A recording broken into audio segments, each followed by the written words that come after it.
Blood still dripped from trauma nurse Kara Bishop's scrubs when the violent pounding started at 2:13 a.m. 3 armed cops filled her doorway, badges gleaming under flickering hallway lights. The lead officer, cold eyes, tight jaw, barked about noise complaints that didn't exist. But Kara recognized his face instantly.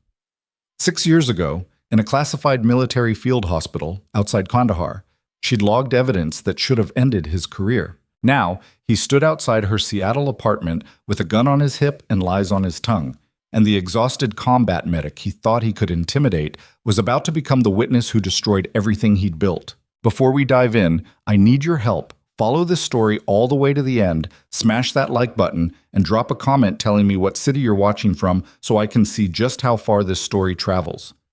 Now let's get into it. Kara Bishop's hands wouldn't stop shaking. Not from fear, from pure adrenaline crash after 12 straight hours in the trauma bay at Cascade Memorial Hospital. She'd just finished compressions on a teenage overdose victim, 43 minutes of chest pumps before the attending finally called it.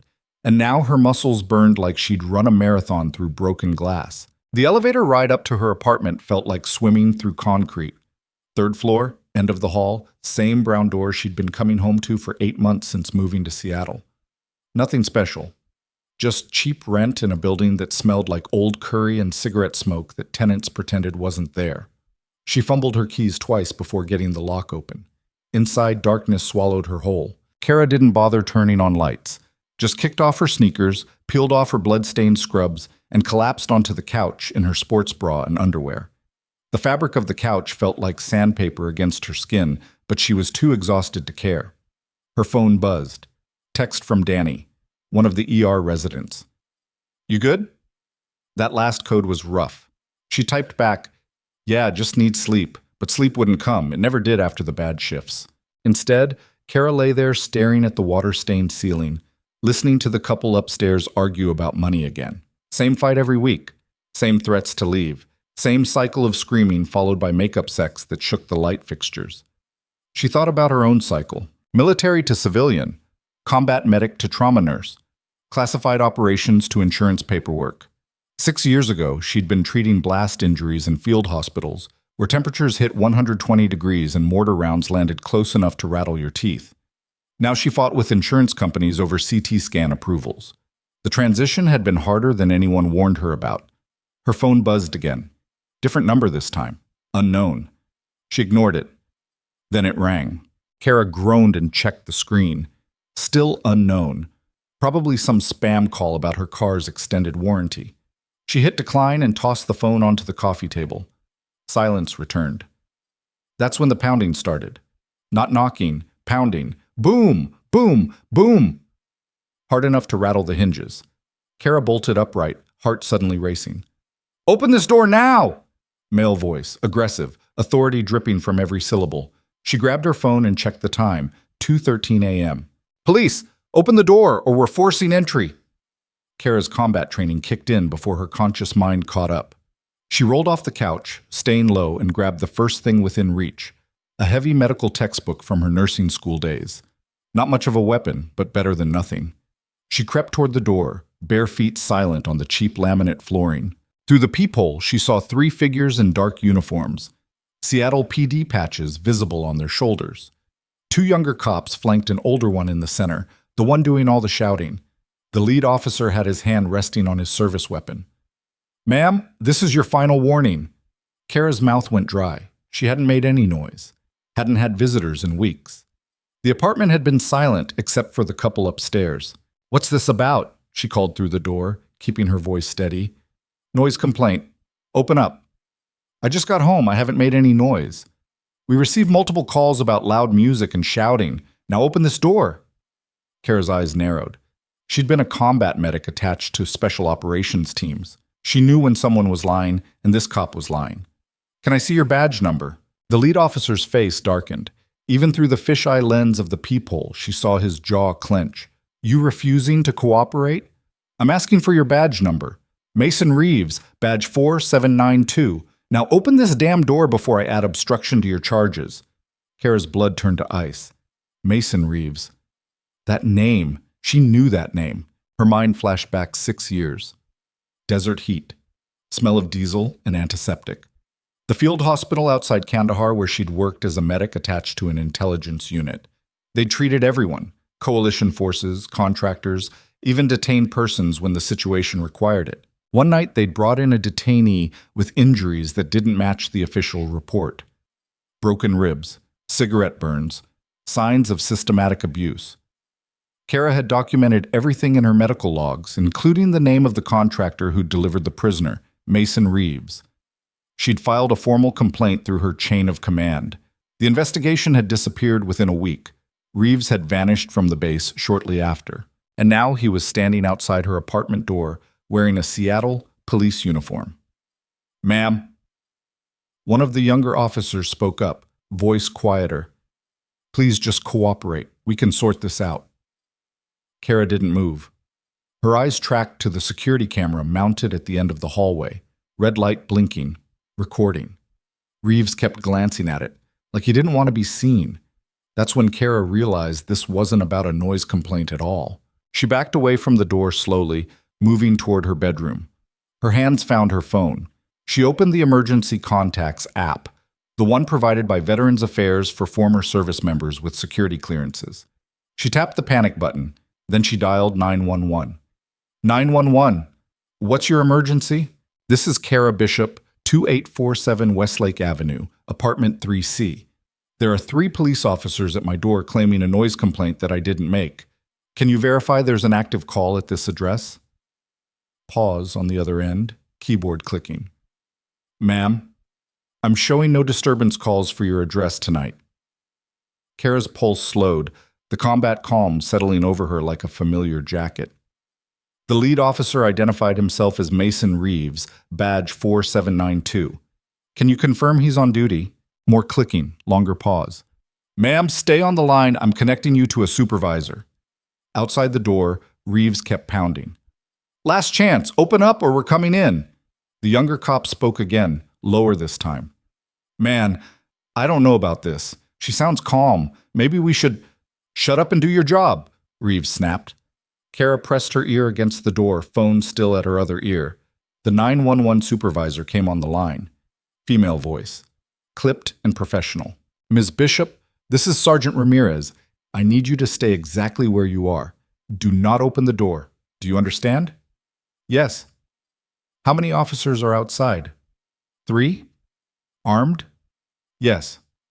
"Okay, units are en route. Stay on the line with me." Kara heard something in the background of the call. Radio chatter, someone saying federal and active investigation. Her apartment windows suddenly flooded with headlights. Bright, harsh, multiple vehicles. Kara moved to the window and looked down at the parking lot 3 floors below. 2 black SUVs screeched to a stop near the building entrance. No lights, no sirens, just tactical precision. Men poured out wearing plainclothes with raid vests, federal agents. She recognized the gear immediately. Outside her door, the pounding stopped. "What the hell?" one of the younger cops muttered. Footsteps, heavy boots on stairs, coming fast. Kara stayed at the window, watching the tactical team disappear into the building below.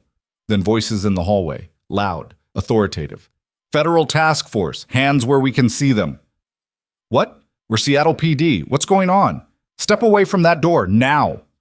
Kara moved back to the peephole. Through the distorted lens, she watched Reeves take a step backward, hands raising slowly.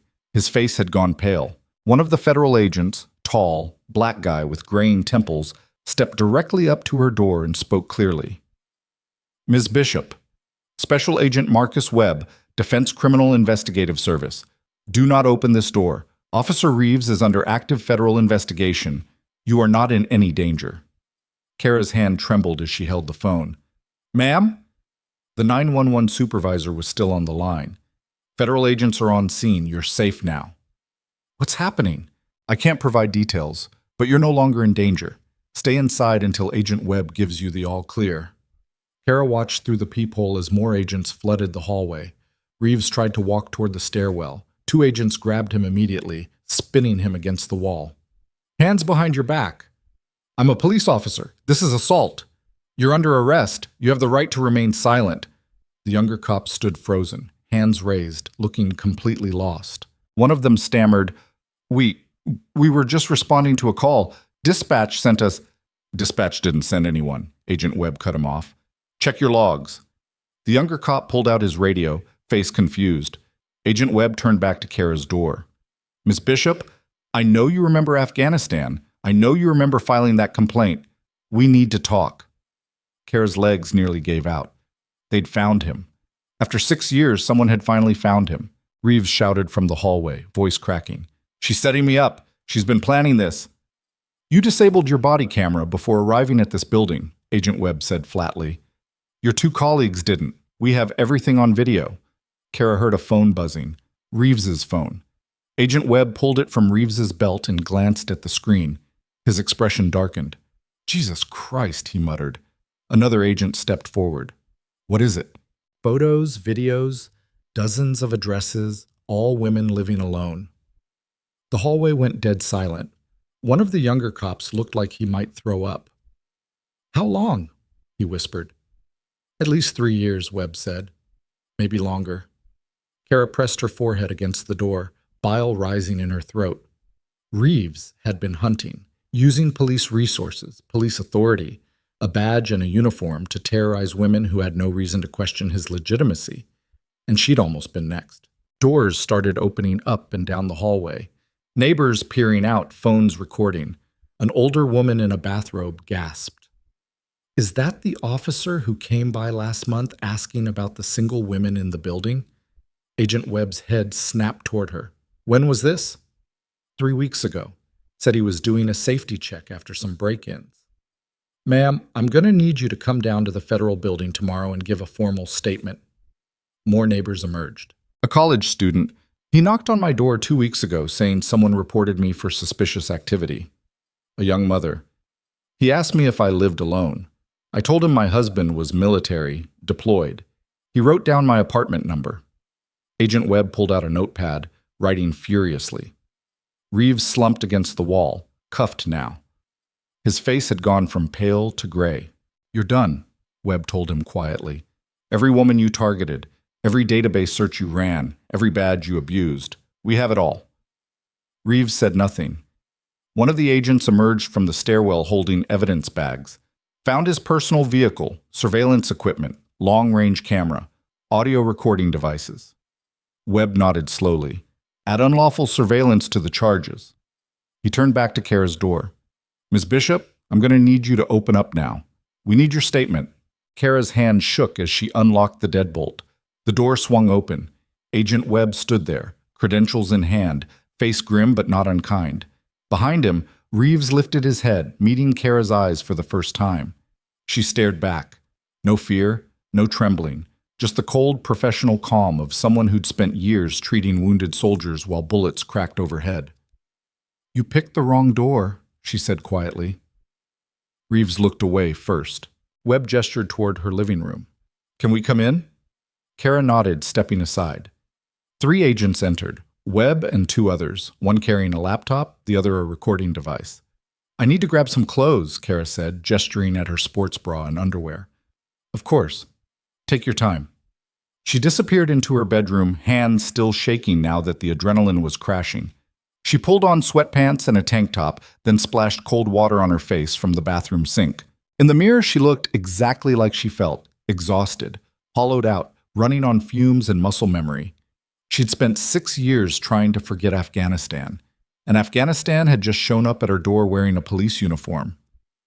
When she returned to the living room, the agents had set up recording equipment on her coffee table. Webb sat on the couch, notepad balanced on his knee. Before we start, he said, I want you to know that your initial complaint from Afghanistan is what started this whole investigation. It took us 6 years to build the case, but we got him. Kara sat down slowly.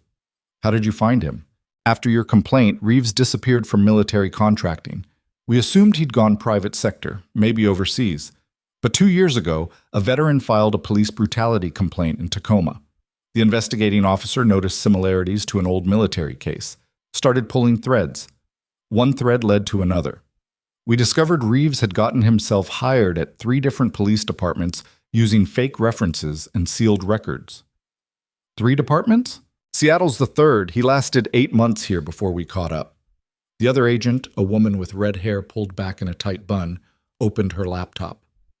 Ms. Bishop, we found your name in his phone under a watch list, along with 47 other women across Washington and Oregon.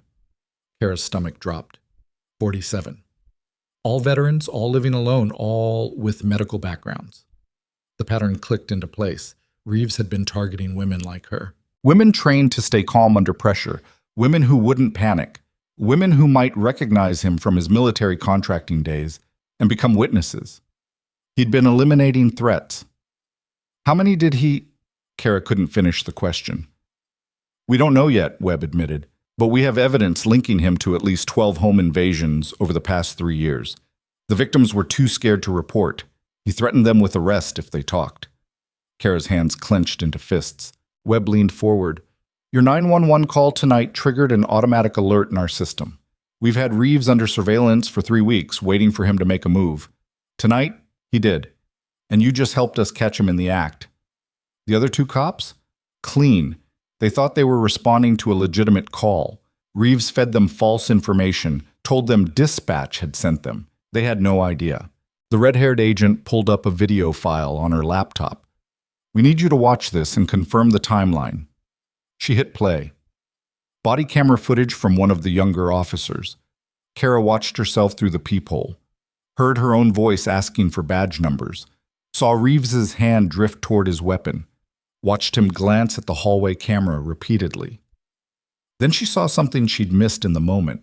Right before the federal agents arrived, Reeves had pulled out his phone and typed something. The camera caught it perfectly. A text message to an unknown number, target secured, ready for entry. Kara's blood ran cold. He was signaling someone, Webb said. We intercepted the message. The recipient was another former contractor from Afghanistan, currently under arrest in Portland. They were working together? We believe there's a network. Former military contractors who've infiltrated law enforcement across the Pacific Northwest, using their badges to target, stalk, and assault women with no fear of consequences. The red-haired agent looked up from her laptop. You just helped us break open the biggest law enforcement corruption case in Washington state history. Kara sat back, head spinning. She'd come home from a brutal shift just wanting to sleep. Now she was a federal witness in a multi-state criminal investigation. Webb closed his notepad. I know this is overwhelming, but I need you to come down to the federal building tomorrow afternoon. We'll need a full statement, including everything you remember from Afghanistan. Okay. And Ms. Bishop? Webb's voice softened. You did good tonight. You stayed calm. You trusted your instincts. You probably saved lives. Kara didn't feel like a hero. She felt like someone who'd almost become a statistic. The agents packed up their equipment and filed out, leaving business cards and instructions on her coffee table. Webb paused at the door. Get some sleep if you can. Tomorrow's going to be a long day. Then they were gone. Kara sat alone in her apartment as dawn light started filtering through the windows. Her phone buzzed. Text from Danny again. Holy shit! Just saw the news. That was your building? Kara looked at her phone, then at the door, then at her hand still trembling in her lap. She typed back, yeah, I'm okay. But she wasn't sure if that was true. She walked to the door and looked through the peephole one more time. Empty hallway. Crime scene tape stretched across the floor where Reeves had stood. Kara locked the deadbolt, then the chain, then dragged her couch in front of the door. Only then did she let herself cry. Not from fear. From rage. Pure burning rage at a system that had let Mason Reeves operate for 6 years. That had buried her complaint. That had allowed him to get a badge and a gun and the authority to terrorize women who had every reason to trust him. She cried until her throat hurt and her eyes burned.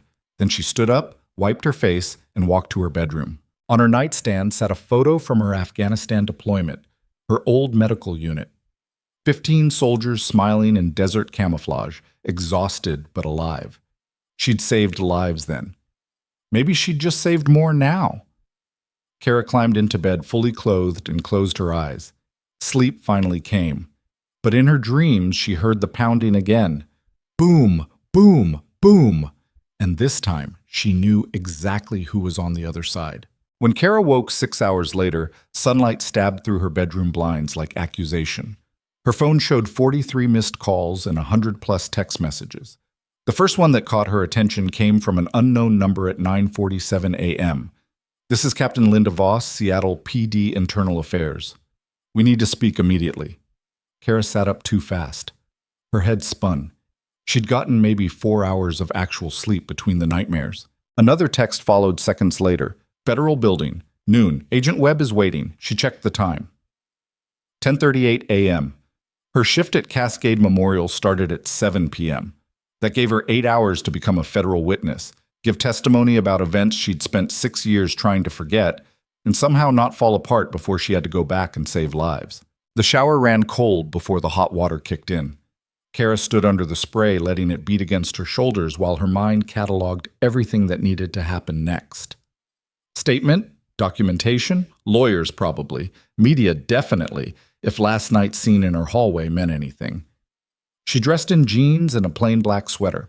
Nothing that screamed veteran or nurse or victim, just civilian clothes for a civilian problem that had turned federal overnight. When she stepped into the hallway, crime scene tape still blocked off the area where Reeves had stood. A maintenance guy was replacing the security camera housing. He glanced at her, did a double take, then looked away fast like she carried some contagious shame. Kara took the stairs instead of waiting for the elevator. Outside, Seattle's gray morning pressed down like wet concrete. News vans lined Westlake Avenue. Reporters clustered near the building entrance, talking into cameras, gesturing at the third-floor windows. One spotted her immediately. "That's her! Ms. Bishop!" 3 reporters rushed forward, microphones extended like weapons. "How does it feel knowing you stopped a predator? Did you suspect Officer Reeves was corrupt? Were you scared he'd break down your door?" Kara kept walking, head down, hands jammed in her pockets.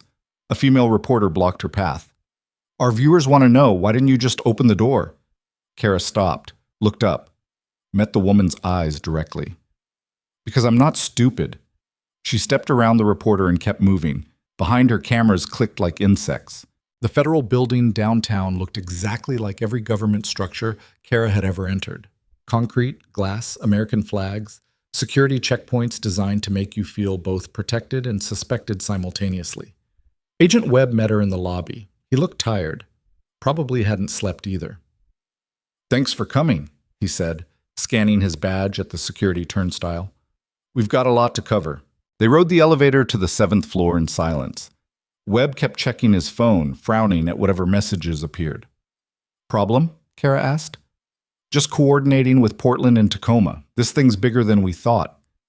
The conference room looked sterile. Long table, uncomfortable chairs. Whiteboard covered in photos and timelines. Kara recognized Reeves's face in the center, red lines connecting him to at least a dozen other faces she didn't know. Webb gestured to a seat. "Coffee?" "Please." He poured 2 cups from a machine in the corner. The coffee tasted like burned dirt, but Kara drank it anyway. Captain Linda Voss entered next.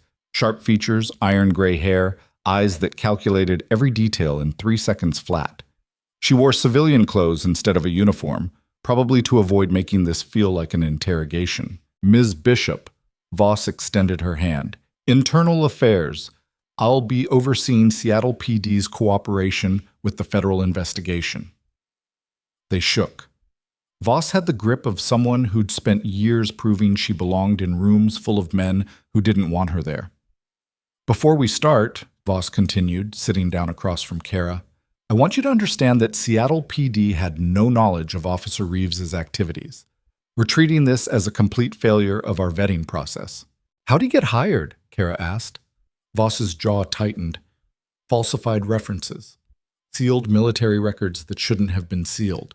Someone with access helped him bury his past. Someone inside law enforcement. "Yes." Webb pulled out a laptop and opened a video file. "We need you to watch something. It's going to be difficult." He hit play. Body camera footage again. But not from last night. Different apartment. Different city. A woman answered the door, mid-30s, black, wearing hospital scrubs.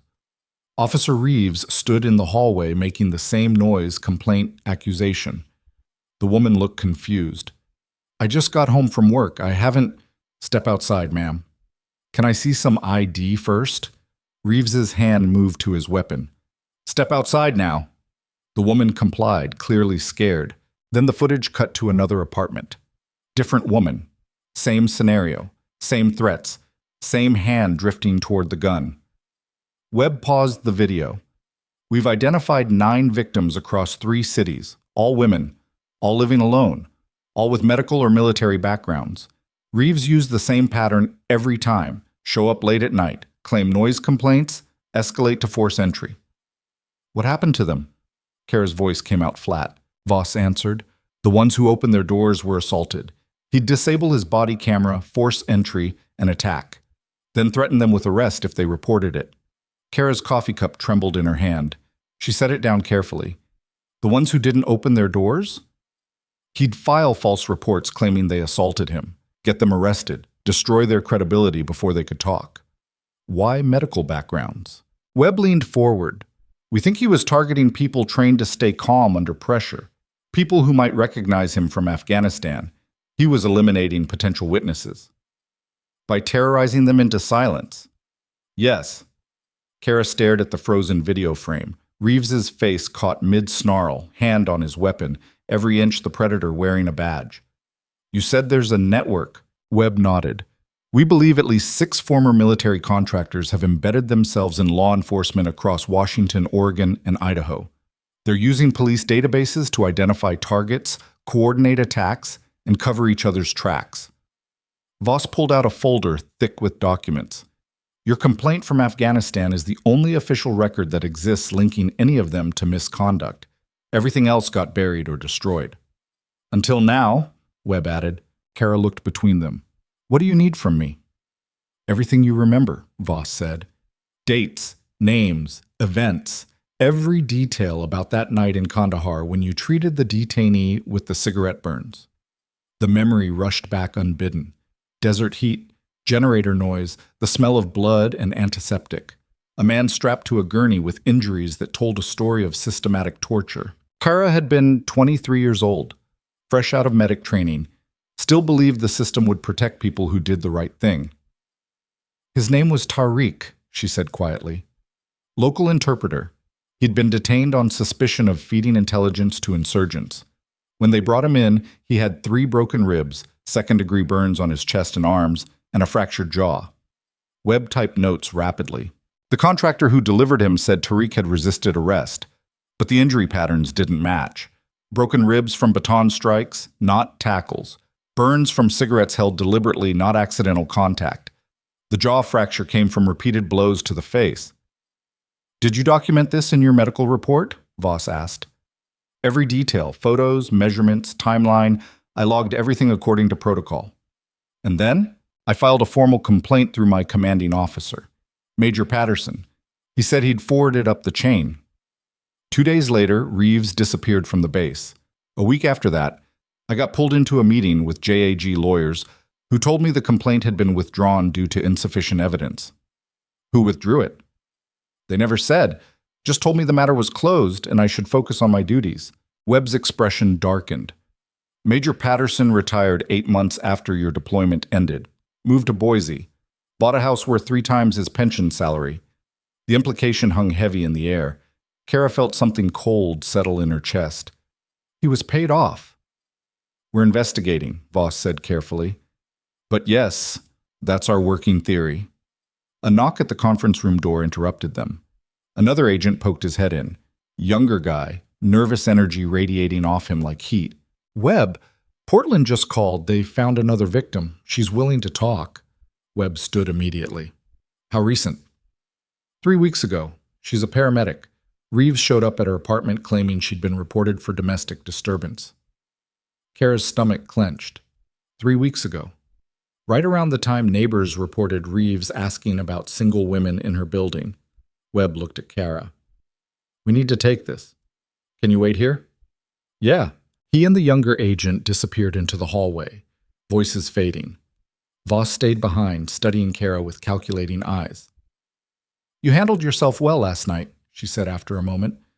Most people panic when cops show up aggressive like that. I'm not most people. Clearly. Voss sipped her coffee. How long were you in Afghanistan? 14 months? See combat? Some. Some was doing a lot of heavy lifting there. Kara had worked field hospitals that came under mortar fire regularly.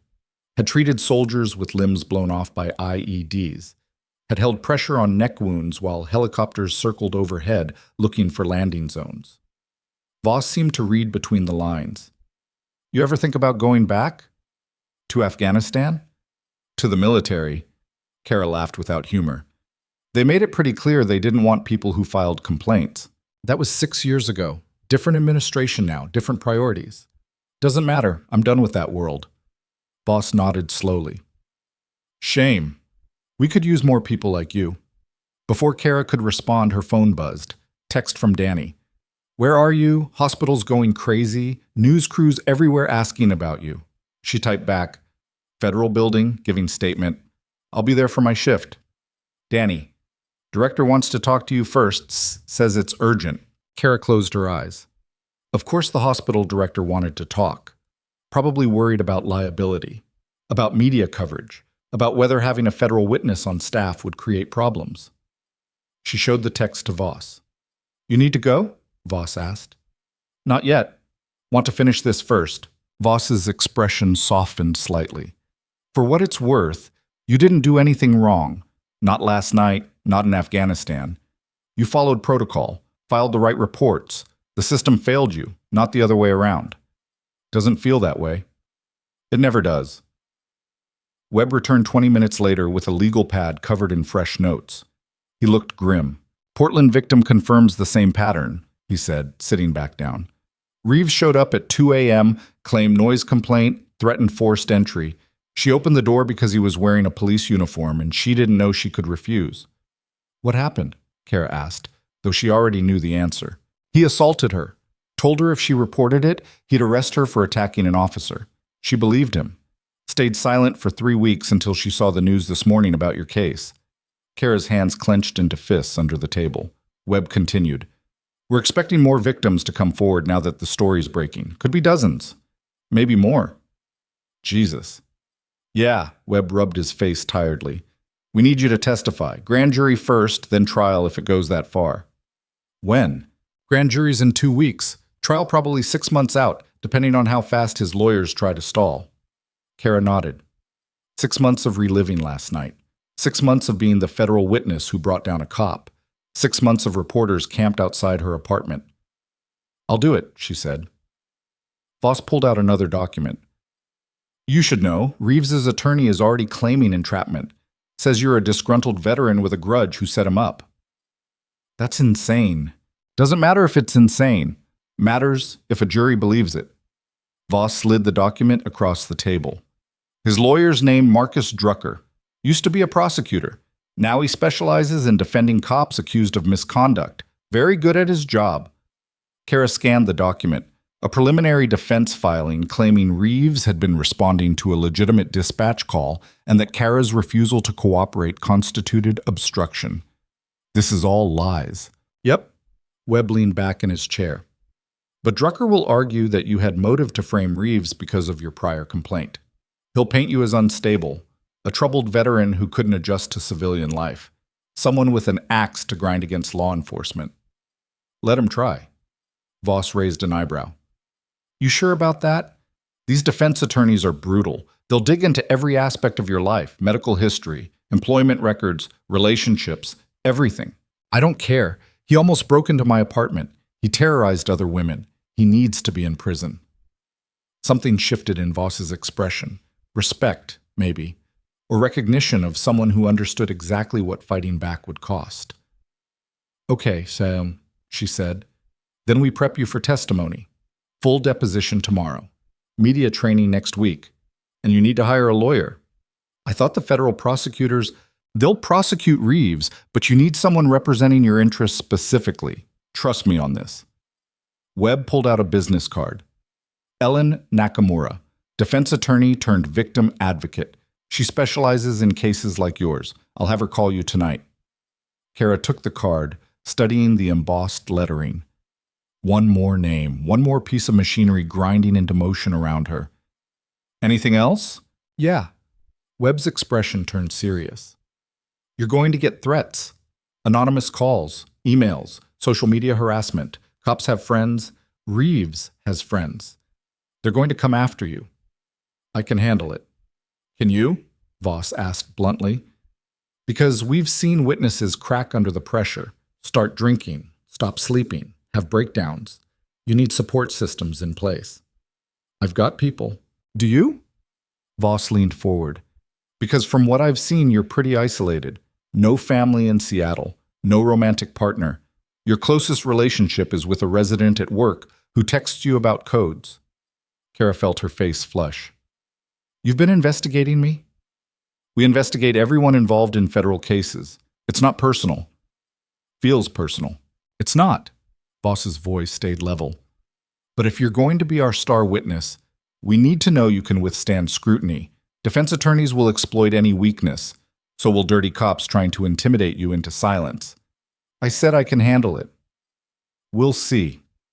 The dismissal in Voss's tone made Kara's jaw clench, but she swallowed the anger.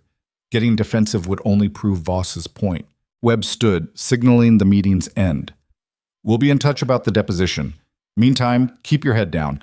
Don't talk to reporters. Don't post anything on social media. And if anyone approaches you claiming to be law enforcement, verify their credentials before engaging. Got it. Voss walked Kara to the elevator, silent until the doors opened. One more thing, she said as Kara stepped inside. You did good last night. Not everyone would have kept their cool with 3 cops pounding on their door at 2 a.m. That's worth something. The doors closed before Kara could respond. The ride down felt longer than the ride up. Outside, the news vans had multiplied.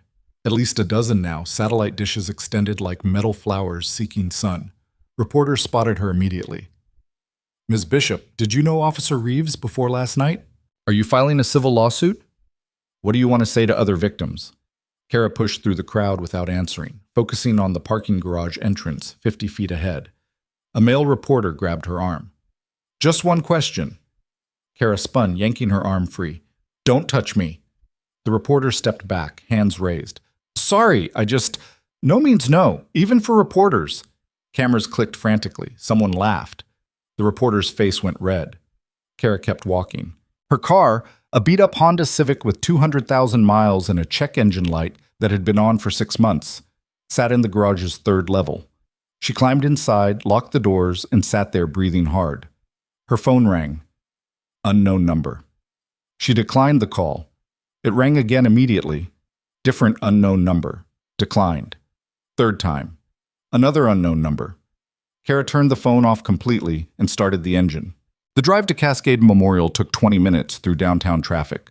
She parked in the employee lot, grabbed her hospital ID badge, and headed for the staff entrance. Inside, the hospital hummed with its usual controlled chaos. Nurses hustled between patient rooms. Doctors argued over charts. An overhead page called for a code blue on the 4th floor. Normal. Everything felt aggressively normal, until Kara walked into the trauma bay and every conversation stopped. Nurses stared. Residents whispered. Even the attending physician, Dr. Patricia Hammond, who'd been working trauma for 20 years and generally gave 0 fucks about anything except patient care, looked up from her tablet with poorly concealed curiosity. Danny appeared at Kara's elbow. Director's office. Now. She's been asking for you every 20 minutes. I'm not on shift for 6 hours. Doesn't matter, she wants to see you. Kara followed Danny through the corridors, feeling eyes track her movement. The hospital director's office occupied a corner on the administrative floor, windows overlooking downtown Seattle, furniture that cost more than Kara's annual salary, photos of the director shaking hands with politicians and celebrities. Director Sarah Brennan sat behind her desk, looking exactly like someone who'd climbed the healthcare administration ladder by stepping on anyone in her way. Mid-50s, perfect blonde hair, suit that probably cost $3,000. Ms. Bishop? Brennan's voice carried no warmth. Please sit. Kara sat. Brennan folded her hands on the desk. I'm sure you understand why we need to have this conversation. Not really. The media attention surrounding last night's incident has created complications for this hospital. We're receiving calls from patients asking if their nurse might be involved in criminal investigations. Board members are concerned about liability. I'm the victim, not the criminal. Nevertheless, your presence here has become disruptive. Kara felt ice flood her veins. Are you firing me? I'm suggesting a voluntary leave of absence, paid, of course. until the media attention subsides and the criminal proceedings conclude. That could take months, or longer. Brennan's expression stayed neutral. We simply can't have reporters camping outside our emergency department. It compromises patient privacy and staff security. So I'm being punished for almost getting attacked by a corrupt cop. You're being given time to focus on your recovery and legal obligations without the added stress of full-time employment. The corporate speak made Kara want to scream. Instead, she leaned forward, meeting Brennan's eyes directly. If I take this leave, am I getting my job back? Brennan hesitated. Just for a second, but long enough to confirm what Kara already suspected. We'll evaluate the situation when appropriate. That's not an answer. It's the answer you're getting. Kara stood. I'm scheduled for tonight. I'll work my shift. After that, we can discuss leave options. Ms. Bishop, I said I'll work my shift. Unless you're officially terminating my employment right now, in which case I'll need that in writing. Brennan's jaw tightened. Fine. One shift. But after tonight, you're on administrative leave pending review, non-negotiable. Kara walked out before Brennan could say anything else. In the hallway, Danny waited with coffee and a sympathetic expression. That bad?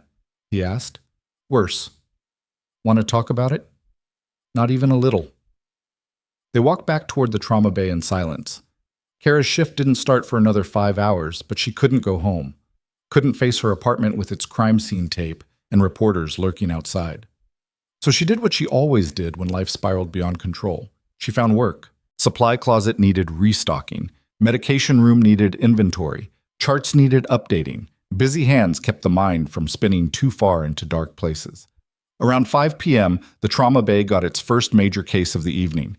Car accident, multiple casualties, EMTs calling ahead with patient conditions. Dr. Hammond started organizing teams. Bishop, you're on chest trauma. Danny, abdominal. Martinez, head injuries. Kara grabbed fresh gloves and moved into position. The doors burst open. EMTs wheeled in a stretcher carrying a woman in her 30s, chest crushed from steering wheel impact, breathing labored and wet-sounding. Flail chest, the lead EMT shouted. BP dropping, 80 over 50. Kara's training took over completely. She assessed breath sounds, diminished on the right side. Probable pneumothorax. Hammond was already calling for a chest tube. I need a 32 French, Kara said, prepping the insertion site. Hammond handed her the tube. On your mark. Kara made the incision, inserted the tube, felt the resistance give way as air rushed out. The patient's breathing eased slightly. Tube's in, Kara confirmed. Securing now. They worked for 90 minutes, stabilizing 3 patients. By the time the last one went up to surgery, Kara's scrubs were covered in blood again, and her hands ached from maintaining pressure on wounds. She stepped outside the trauma bay to catch her breath. That's when she saw them. 2 uniformed Seattle PD officers standing near the emergency department entrance, talking to the security guard. One of them glanced in her direction. Kara's heart rate spiked before her conscious mind caught up. They're not here for you, just regular patrol, checking on the accident victims. But her body didn't believe it. Her combat training screamed danger. Her hands trembled. Her breathing went shallow. Danny noticed immediately. Hey, you okay? Yeah, just need a minute. She walked quickly toward the staff locker room, pushing through the door and collapsing onto the bench inside. The panic attack hit like a freight train. Vision narrowing, heart hammering, lungs refusing to pull enough air. She'd had these before, after Afghanistan, after particularly bad trauma shifts, but never this intense. Kara forced herself to breathe slowly.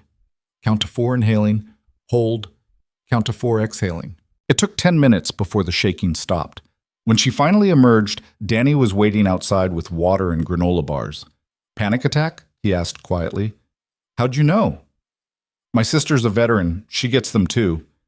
He handed her the water. You should go home. Can't. Brennan will use it against me. Kara, you just had a panic attack after saving 3 lives.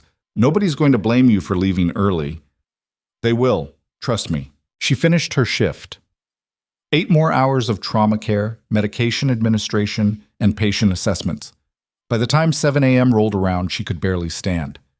But she'd done it, completed her shift without breaking down, without giving Brennan ammunition. The employee lot was empty when Kara finally made it outside. Dawn light painted Seattle's skyline in shades of orange and gray. Her phone, turned back on during shift change, showed 87 missed calls. Most were from unknown numbers, but 3 were from Agent Webb. She called him back. "Bishop," he answered immediately. "Where have you been?" "Working. What's wrong?" "We've got a problem. Reeves made bail 2 hours ago." Kara stopped walking. "What?" "Judge set it at $500,000. His attorney posted bond immediately. Cash. Reeves is out pending trial." "How is that possible? You said he was a flight risk." "We argued that. Judge didn't care. Said federal charges weren't enough to deny bail without additional evidence of immediate danger. He threatened to break into my apartment."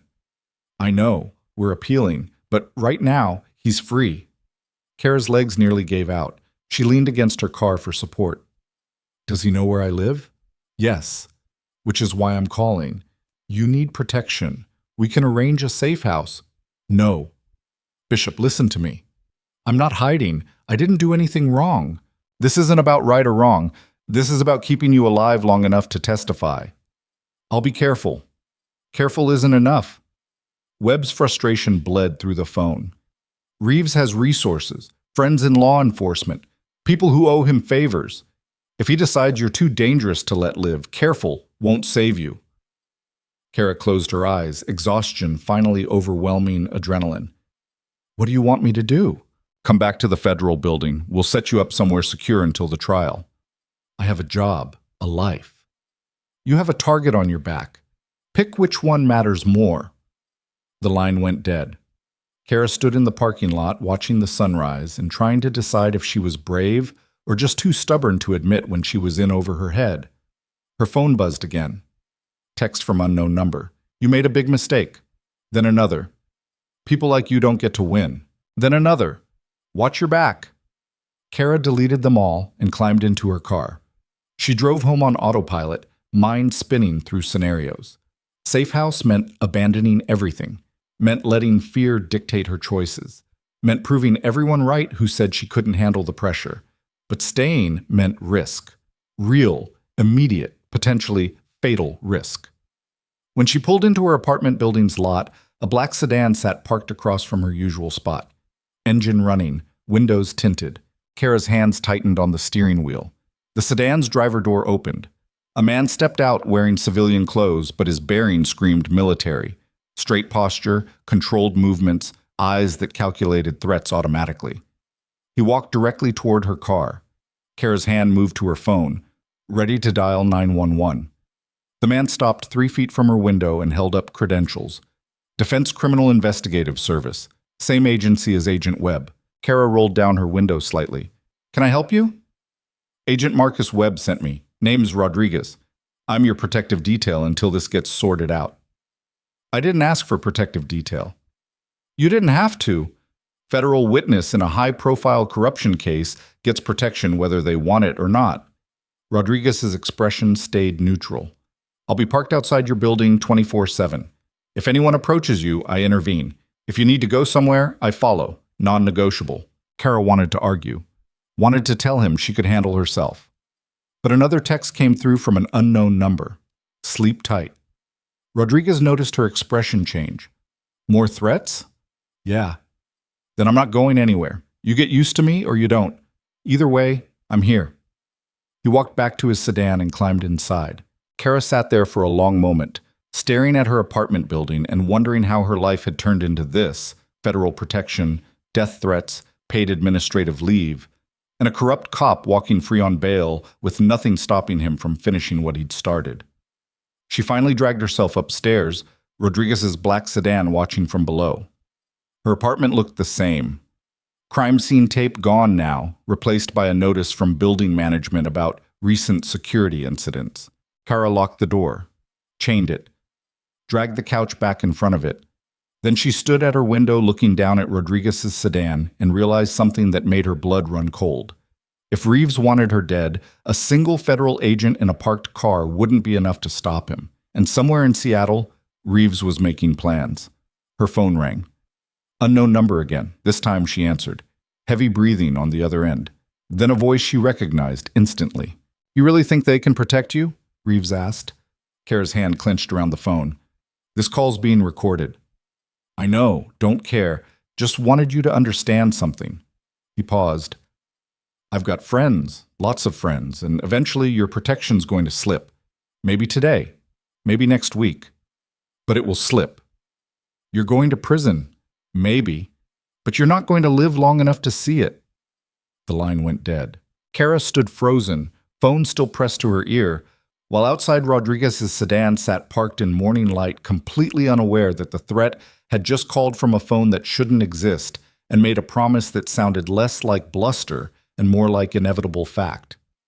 Kara called Agent Webb before her hand stopped shaking. He just threatened me. Direct phone call. Said his protection would slip and I wouldn't live to testify. Webb's response came fast and clipped. What number? She read it off. Burner phone. He's smarter than that. Probably already destroyed it. Silence. Then, pack a bag. Rodriguez is bringing you in now. I'm not running. This isn't negotiable anymore, Bishop. He made a direct threat. That changes everything. Let him come. Kara's voice came out harder than she intended.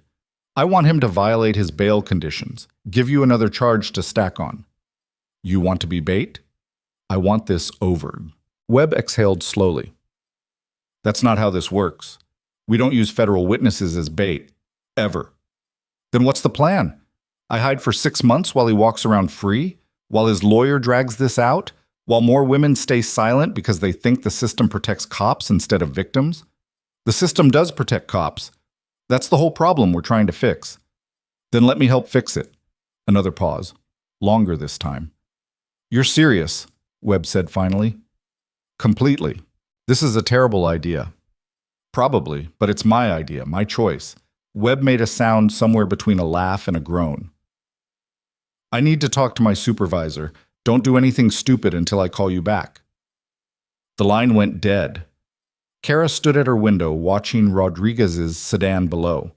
The agent sat perfectly still, eyes scanning the parking lot with mechanical precision. Good at his job, trained, professional. Still wouldn't be enough if Reeves came with friends. Her phone buzzed. Text from the lawyer Webb had recommended. Ellen Nakamura. Got your contact from Agent Webb. We need to meet ASAP. Today, if possible. My office, 2 p.m. Kara typed back. I'll be there. She needed coffee but couldn't bring herself to go downstairs and face potential reporters or neighbors with questions. Instead, she made instant coffee with tap water heated in the microwave. It tasted like burnt plastic, but the caffeine hit her system like a small miracle. The apartment felt smaller than usual, walls pressing in, every shadow suddenly suspicious. She'd spent 14 months in Afghanistan treating casualties while mortars fell close enough to feel the percussion in her chest, but this felt different. This felt personal. Someone knocked on her door. Kara froze, coffee cup halfway to her mouth. 3 soft knocks. Not aggressive, almost tentative. She moved to the peephole. Rodriguez stood in his hallway holding a paper bag and 2 coffees from the cafe down the street. Kara unchained the door and opened it slightly. Peace offering, Rodriguez said, holding up the bag. Figured you hadn't eaten. She let him in. Rodriguez scanned the apartment with quick efficiency, checking corners, noting sightlines, cataloging exits.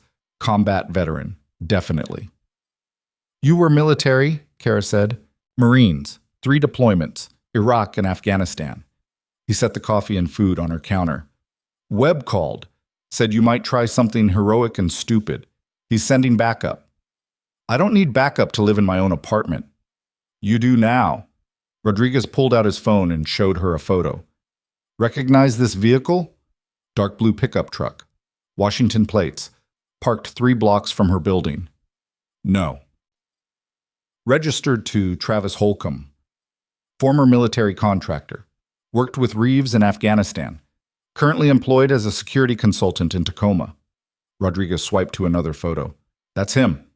White guy, early 40s, buzz cut, cold eyes.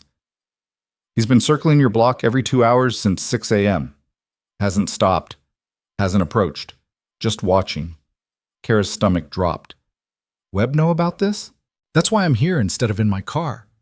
Holcomb sees me sitting outside. He knows you're protected. Better if he thinks you're alone. So I'm bait anyway. Rodriguez's expression didn't change.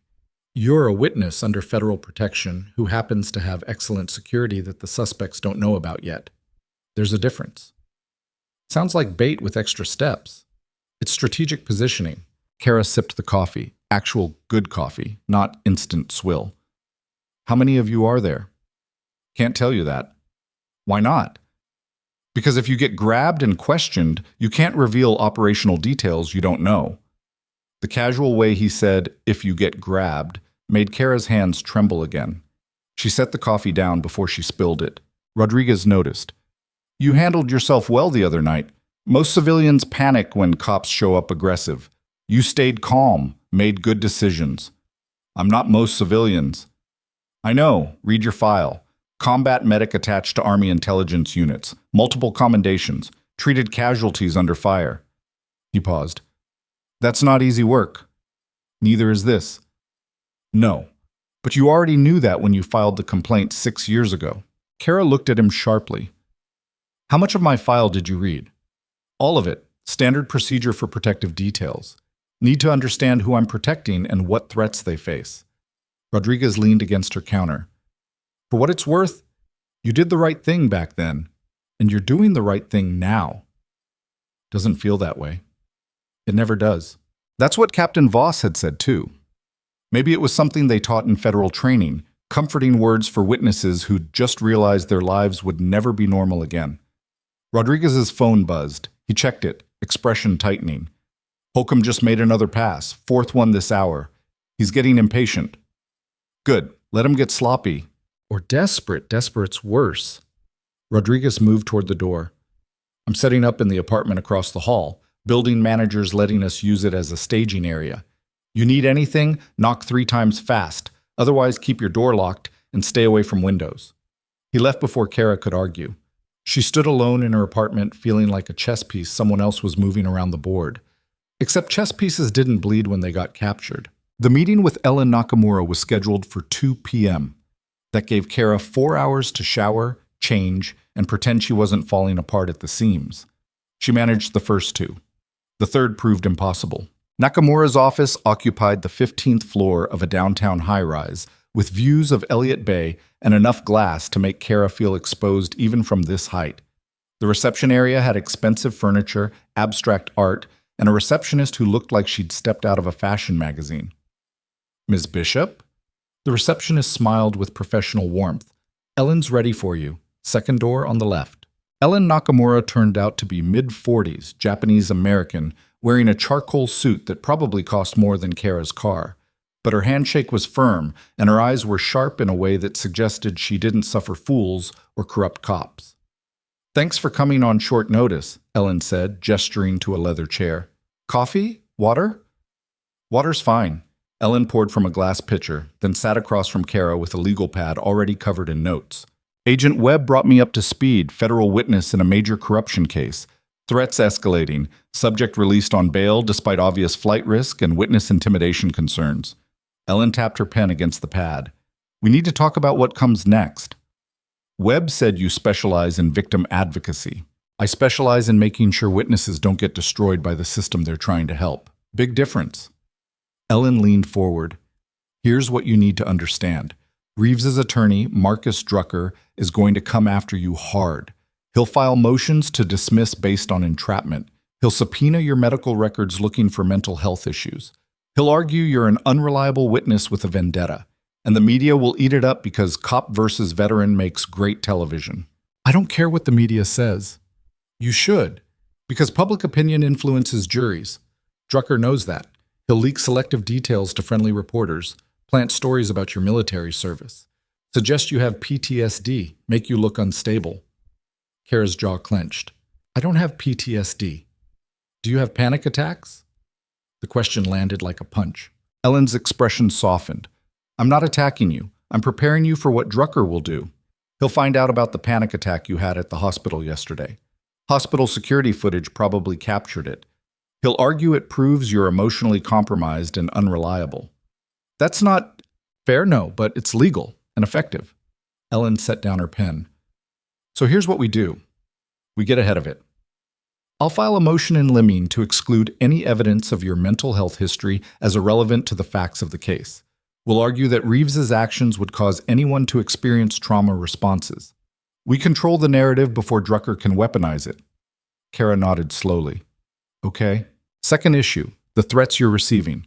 We document everything, every call, every text, every vehicle circling your block. It builds a pattern of witness intimidation that strengthens the prosecution's case and potentially violates Reeves's bail conditions. Rodriguez is handling security. Good. But you also need to prepare for the possibility that Reeves doesn't care about bail violations. Some people would rather run than face prison. If he decides to flee, he might try to eliminate you first. The blunt assessment made Kara's skin crawl. Ellen continued, which brings me to the third issue. You need to decide how visible you want to be. Stay silent and let the prosecutors handle everything, or go public and put pressure on the system to take this seriously. What do you recommend? Depends on your risk tolerance. Going public makes you a harder target in some ways. Too much attention for Reeves to quietly disappear you. But it also paints a bigger bullseye. Makes you the face of police corruption, which means every dirty cop in the region has a reason to want you gone. Kara thought about the women who'd stayed silent. The paramedic in Portland who'd waited 3 weeks to come forward. The victims who'd been terrorized into submission because they believed Reeves's badge made him untouchable. I want to go public, she said. Ellen studied her for a long moment. You sure? Once that bell's rung, you can't unring it. I'm sure. Then we do it strategically. No random media interviews. We pick one major outlet. Give them exclusive access. Tell your story on your terms. Make Reeves's attorney react to you instead of the other way around. When? Soon, before Drucker can establish his narrative. Ellen made a note. I'll reach out to a few journalists I trust. Set something up for next week. They spent another hour going over details. Deposition prep, grand jury timeline, trial strategy. By the time Kara left Nakamura's office, her head spun with legal terminology and strategic considerations. Rodriguez was waiting in the parking garage, leaning against his sedan with his phone out. How'd it go? He asked. Overwhelming. That's lawyers for you. Rodriguez opened the passenger door. Get in. We're not taking your car. Why not? Because Holcomb knows what you drive. He doesn't know my vehicle. Kara climbed in without arguing. They drove through downtown Seattle in silence. Rodriguez kept checking mirrors, taking random turns, doubling back on routes. Standard counter-surveillance protocol. Where are we going? Kara finally asked. Federal building. Webb wants to brief you on new developments. What developments? He'll tell you. That sounded ominous. The federal building's parking garage felt like descending into a concrete bunker. Rodriguez badged them through security and led Kara to the same 7th-floor conference room from yesterday. Webb was already there, along with Captain Voss and 2 other agents Kara didn't recognize. Thanks for coming, Webb said, gesturing to a seat. We've got a situation. He pulled up footage on the conference room screen, security camera from a convenience store. Timestamp showed last night, 11:47 p.m. Mason Reeves walked through the door wearing civilian clothes and a baseball cap. He went straight to the payphone in the back corner. Payphone, one of the unfamiliar agents said. Untraceable. Old school. The footage showed Reeves making a call that lasted 3 minutes. He kept glancing at the door, nervous, checking for surveillance. Then he left. Webb switched to different footage, parking lot camera from the same store. Reeves climbed into a sedan that wasn't his registered vehicle, passenger seat already occupied. Webb zoomed in on the passenger's face, Travis Holcomb. They met last night, Webb said. 40 minutes after Reeves posted bail, Holcomb drove 3 hours from Tacoma specifically for this meeting. Voss leaned forward. We've identified 4 other individuals with connections to both Reeves and Holcomb, all former military contractors, all currently employed in law enforcement or private security across Washington and Oregon. She pulled up photos on the screen, 4 faces Kara didn't recognize but would never forget now. Names appeared beneath each photo. Derek Paulson, Portland PD, Brad Kimmel, private security in Spokane. Jason Torres, corrections officer in Olympia, and Marcus Webb, no relation to our agent Webb, former King County Sheriff's deputy, currently unemployed. That's 5 people, Kara said slowly. plus Reeves makes 6. 6 that we know about, Voss corrected. Could be more. We're still investigating. Webb switched back to the convenience store footage. Here's where it gets interesting. The video jumped ahead 30 minutes. A different vehicle pulled into the lot, dark SUV with tinted windows. 3 men got out, Paulson, Kimmel, and Torres. They went inside separately, met in the back near the payphone. Brief conversation, maybe 2 minutes. Then they left in different directions. Coordination meeting, Rodriguez said from behind Kara. They're planning something. Planning what? Kara asked, though she already knew the answer. Webb met her eyes directly. We think they're planning to kill you. The conference room went silent. Kara felt something cold and heavy settle in her stomach. Based on what evidence? Traffic cameras caught Paulson driving past your apartment building twice yesterday. Kimmel was spotted at Cascade Memorial Hospital asking about your work schedule. Torres has been running database searches on your vehicle registration and phone records. That's not a plan. That's surveillance. It's pre-operational intelligence gathering, one of the unfamiliar agents said. Standard tactical preparation before a hit. Voss pulled out another document. We also intercepted encrypted messages between burner phones registered to fake identities. The encryption's military grade, but NSA cracked it this morning. Messages reference the nurse problem and permanent solutions. Kara's hands clenched under the table. Show me. Voss slid printouts across to her. Nurses talking. Needs to stop. Federal protection. Minimum 2 agents. Building has cameras.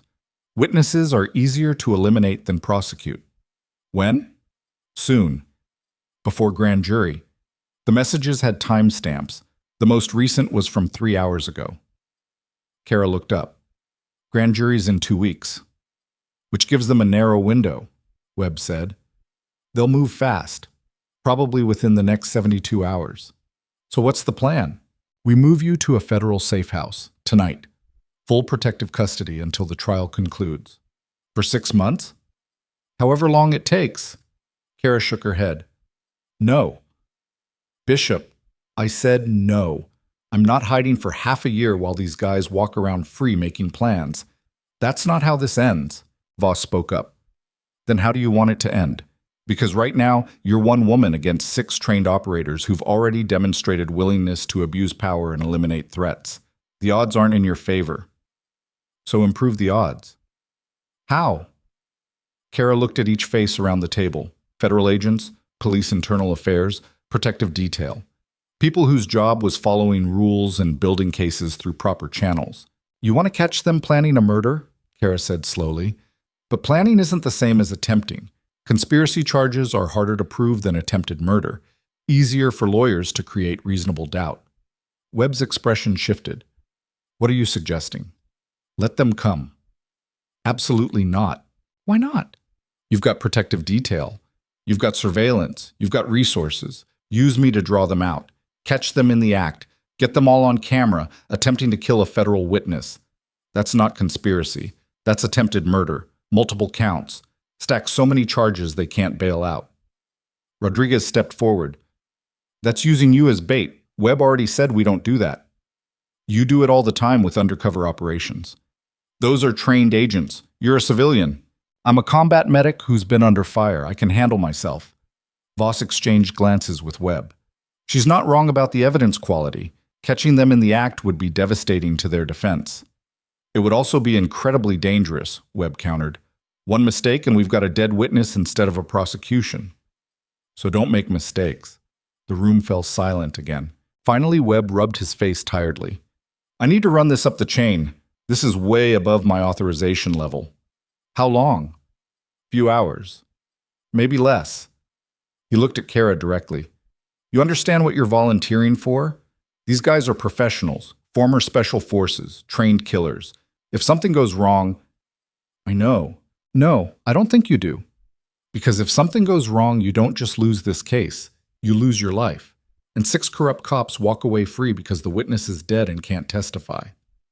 Then make sure nothing goes wrong. Webb stared at her for a long moment, then turned to Voss. Get me a secure line to the regional director now. While Voss made calls, Rodriguez pulled Kara aside. You sure about this? He asked quietly. No, but I'm tired of being scared. Tired of running. Tired of watching bad people win because good people are too afraid to fight back. Bravery and stupidity look real similar sometimes. Yeah. Usually figure out which one it was after the fact. Rodriguez almost smiled. Fair enough. Webb returned 20 minutes later looking grim.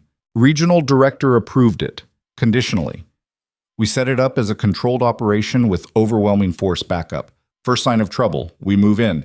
You follow every instruction exactly. No improvising, no heroics. Understood? Understood. Good. Because if you get yourself killed, I'm the one who has to explain it to Congress. They spent the next 3 hours planning. Webb sketched apartment layouts. Rodriguez detailed tactical positions. Other agents discussed communication protocols and intervention triggers. Kara sat in the middle of it all, feeling like she'd just volunteered to jump out of a plane without checking if the parachute worked. Around 7 p.m., her phone buzzed. Text from Danny. You okay? Haven't heard from you since yesterday. She typed back, yeah, just dealing with legal stuff. I'm fine. Danny. Brennan's asking about you. Wants to know when you're coming back. Kara. Tell her I'm on administrative leave like she demanded. Danny. She's worried you're going to sue the hospital. Kara. Maybe I should. She put the phone away before Danny could respond. Webb wrapped up the planning session around 8 p.m. Okay, here's the timeline. Tonight you go back to your apartment. Act normal. Rodriguez maintains external surveillance. We've got 3 additional teams positioned within 2-block radius. Eyes on every approach vector. When do we expect them to move? Kara asked. Unknown. Could be tonight. Could be tomorrow. Could be 3 days from now. We wait. For how long? As long as it takes. Rodriguez drove Kara back to her apartment building after dark. The parking lot looked normal. Residents coming home from work, someone walking a dog, the couple from upstairs arguing again. Remember, Rodriguez said before she got out, 3 fast knocks if you need help. Otherwise, maintain normal routine. Don't acknowledge surveillance. Don't act suspicious. Got it. Got. Kara climbed the stairs to her floor. The hallway lights flickered the way they always did. Someone's TV blared through thin walls. Normal. Everything aggressively normal. Inside her apartment, she locked the door and stood in the darkness for a long moment. Then she pulled out her phone and recorded a video message. My name is Kara Bishop. I'm a trauma nurse at Cascade Memorial Hospital in Seattle and a former Army combat medic. If you're watching this, something's happened to me, but I need you to know something first. She took a breath. 3 nights ago, a Seattle police officer named Mason Reeves tried to force his way into my apartment using a fake noise complaint as justification. What he didn't know was that I'd filed a complaint against him 6 years ago in Afghanistan for detainee abuse. He thought I'd forgotten. Thought I'd moved on. Thought he could intimidate me into dissent like he'd done to dozens of other women. Kara's voice steadied. He was wrong. And if you're watching this video, it means he and his friends tried to kill me rather than face justice. But here's what I want you to remember. They didn't win. Because this video exists. Because evidence exists. Because witnesses exist. And because eventually, the truth always comes out. She stopped recording and uploaded it to a cloud server with instructions to send it to Ellen Nakamura, Agent Webb, and 3 major news outlets if she didn't log in within 24 hours. Insurance policy. Then Kara made coffee, turned on the TV to a random news channel, and waited. Midnight came and went. Nothing happened. 1 a.m., still nothing. Her phone buzzed at 2:13 a.m., exactly the same time Reeves had shown up 3 nights ago. Text from Rodriguez.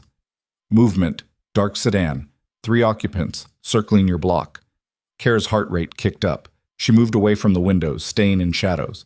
Another text, second vehicle, SUV, parking 2 blocks west, 4 occupants exiting. Then, third vehicle, they're staging. Kara texted back. How many total? Rodriguez. Minimum 7. Maybe more. This is bigger than we thought. Backup's moving into position now. Her hands trembled as she typed. What do I do? Rodriguez. Nothing. Stay inside. Let them come to you. We've got you covered. Kara set the phone down and picked up the heaviest object within reach, her old medical textbook from nursing school. 15 pounds of hardcover knowledge that made a decent improvised weapon. Not that it would matter against 7 armed men. Footsteps in the hallway. Heavy boots. Multiple people moving in tactical formation. Kara's combat training screamed at her. Find cover, establish lines of sight, identify escape routes. But there was nowhere to go. 3rd floor. No balcony. Windows led to a 3-story drop onto concrete. She was trapped. The footsteps stopped outside her door. Someone whispered, "She's alone. Surveillance is external only." Another voice, "Breach and clear. 90 seconds. In and out." Kara's phone buzzed. "Rodriguez. Federal agents moving now. Hold on." Then the first impact hit her door. Not a knock. A ram. Police breaching tool slamming into the lock with enough force to crack the frame. The door held. Barely. Second impact. Wood splintered. Kara backed toward her bedroom, medical textbook clutched in both hands. Third impact. The lock gave way. The door exploded inward. 3 men rushed through wearing tactical gear and balaclavas. No police markings. No identification, just black clothing and weapons. The first one spotted her, raised a suppressed pistol. "Federal agents, drop your weapons!" The shout came from the hallway. Rodriguez's voice. The 3 intruders spun toward the door. Gunfire erupted. Suppressed pistols against unsuppressed federal weapons. The noise was deafening in the confined space. Kara dropped flat behind her couch as rounds punched through drywall above her head. More federal agents poured into the hallway. Flashbangs detonated. Someone screamed, "On the ground! Now!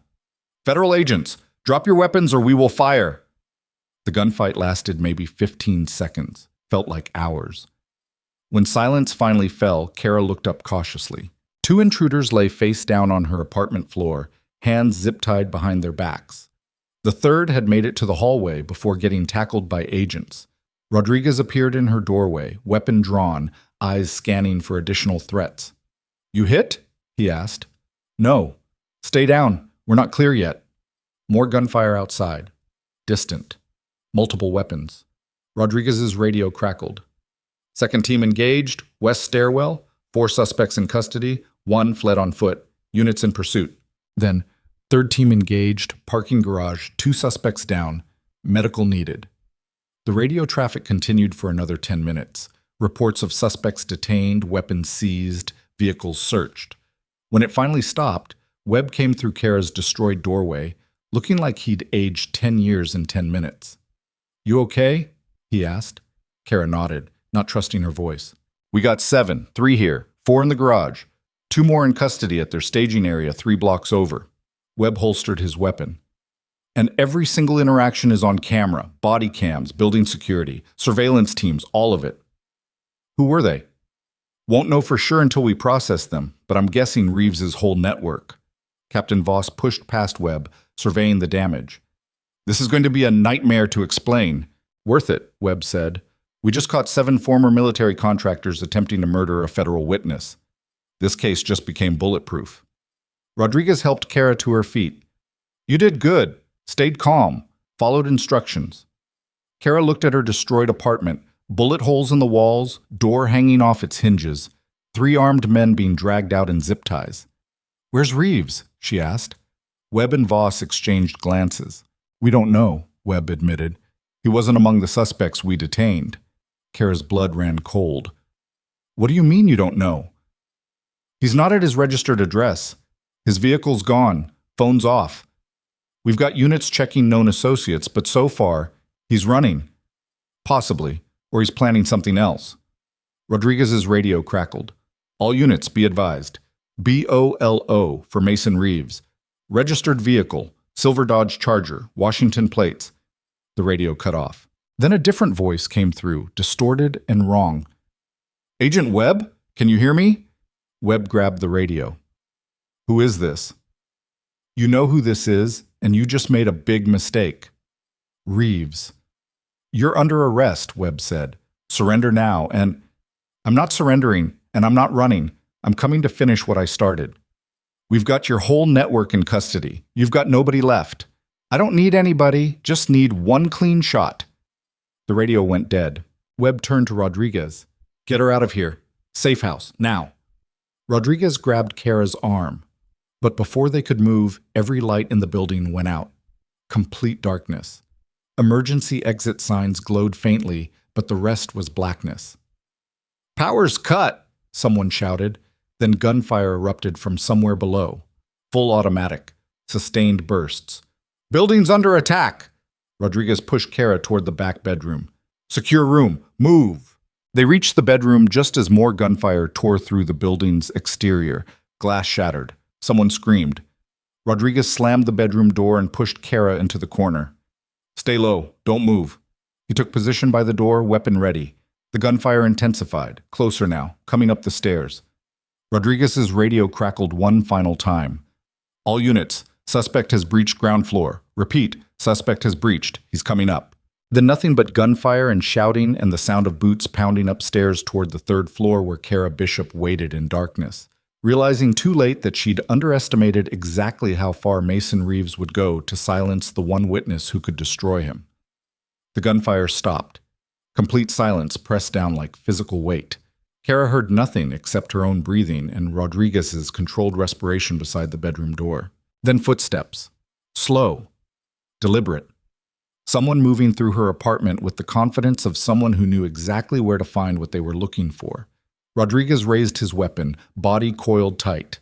The footsteps stopped outside the bedroom door. "Kara Bishop?" Male voice. Not Reeves. Someone else. Rodriguez didn't respond. "Miss Bishop, this is Lieutenant Colonel Raymond Ashford, Army Criminal Investigation Command. We need you to come out now." Rodriguez's jaw clenched. He kept his weapon trained on the door but made no move to open it. "Agent Rodriguez," the voice continued, "lower your weapon. This situation is now under military jurisdiction." "Bullshit," Rodriguez said quietly. "Federal building got attacked. That's FBI jurisdiction." "Check your radio."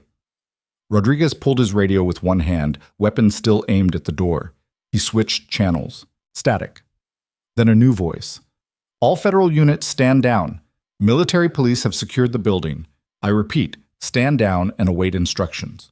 Rodriguez looked at Kara, confusion clear on his face. "What the hell?" The bedroom door opened slowly. A man in his 50s wearing army dress uniform stepped inside, hands visible and empty. Silver oak leaf insignia marked him as a lieutenant colonel. Behind him stood 4 MPs in full tactical gear. "Agent Rodriguez, lower your weapon," Ashford repeated calmly. "Nobody else needs to get hurt tonight." Rodriguez hesitated, then slowly lowered his pistol but didn't holster it. Ashford's eyes found Kara. "Ms. Bishop, we need you to come with us. Now." "Why?" Kara's voice came out steadier than she felt. "Because Mason Reeves didn't come here to kill you. He came here to die. And we need you alive to explain why." The words landed wrong. Nothing about them made sense. Rodriguez stepped between Ashford and Kara. "Where's Agent Webb? Where's Captain Voss?" "Detained downstairs. They'll be released shortly once we finish securing the scene." Ashford's expression stayed neutral. "Ms. Bishop, I'm asking nicely, but I can make it an order if necessary. I'm a civilian. You can't order me anywhere. You're a witness to classified military incidents that are now relevant to an ongoing investigation. That puts you under military authority. So yes, I can." Kara looked at Rodriguez. He gave the smallest shake of his head. "Don't trust this." But they were surrounded by MPs with automatic weapons. And somewhere in the building, Mason Reeves was either captured, dead, or still hunting. "Where are we going?" Kara asked. "Secure location. You'll be debriefed and then released." "Debriefed about what?" "About what you saw in Afghanistan 6 years ago. About what Mason Reeves was really doing at that field hospital. About why 17 different agencies have been investigating this case without knowing they were all chasing the same network." Rodriguez spoke up. "This is federal witness intimidation. You're interfering with—" "I'm preventing an international incident," Ashford cut him off. "Now both of you, move." The MPs escorted them downstairs. Kara's apartment building looked like a war zone. Bullet holes riddled walls. Federal agents sat zip-tied against the hallway wall. Rodriguez's backup teams, all disarmed and detained. Captain Voss was among them, face red with fury. Agent Webb stood apart, talking urgently into his phone. He spotted Kara and pushed through the MPs. "Don't say anything without a lawyer," he said quickly. "Not one word. This is—" An MP grabbed Webb's arm. "Sir, step back." "She's a federal witness under my protection." "Not anymore," Ashford gestured to the MPs. Escort Miss Bishop to the transport vehicle. Agent Rodriguez, you're free to return to your duties. Rodriguez didn't move. I'm her protective detail. Where she goes, I go. That's not happening. Then neither is she. Ashford studied Rodriguez for a long moment, then nodded to the MPs. Fine. Bring them both. They walked Cara and Rodriguez outside to a military transport truck. Heavy armor, no windows, seats bolted to the walls like a combat deployment vehicle. 4 MPs climbed in with them. The doors slammed shut. Complete darkness except for a single red light overhead. The truck moved. Rodriguez leaned close to Cara and whispered, "Stay quiet. Don't answer any questions. This whole thing smells wrong." The MPs didn't react, but Cara noticed they all wore earpieces, listening to someone, receiving instructions. The drive lasted 30 minutes. When the doors finally opened, Cara found herself at Joint Base Lewis McChord, massive military installation south of Seattle. Guard towers, fences, armed patrols. They were led into a nondescript building, down a hallway with no windows, into a conference room with a table, 4 chairs, and recording equipment. Ashford entered last, carrying a thick file folder. "Agent Rodriguez, you'll wait outside." "No, that wasn't a request." 2 MPs grabbed Rodriguez's arms. He tensed like he might fight, then caught Cara's eye and relaxed slightly. "I'll be right outside that door," he said as they pulled him out. Then it was just Cara and Ashford. He sat down across from her and opened the file. "You filed a complaint in Afghanistan about detainee abuse," he said without preamble, specifically regarding an interpreter named Tariq who showed evidence of systematic torture. "Do you remember that?" "Yes." "Your complaint named Mason Reeves as the contractor who delivered the detainee, correct?" "Yes."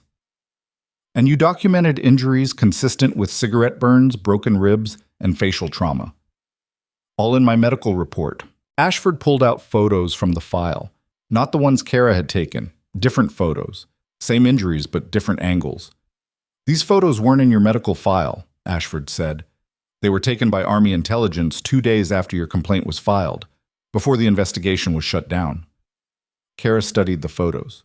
Tariq looked worse than she remembered, more bruising, fresh injuries. "Someone kept hurting him after I reported it," she said slowly. "Yes, because your complaint triggered a panic. See, Tariq wasn't just an interpreter, he was a deep-cover intelligence asset working for the CIA, and Mason Reeves wasn't just a contractor. He was part of a black ops unit conducting illegal interrogations outside official channels." Cara's stomach dropped. "What?"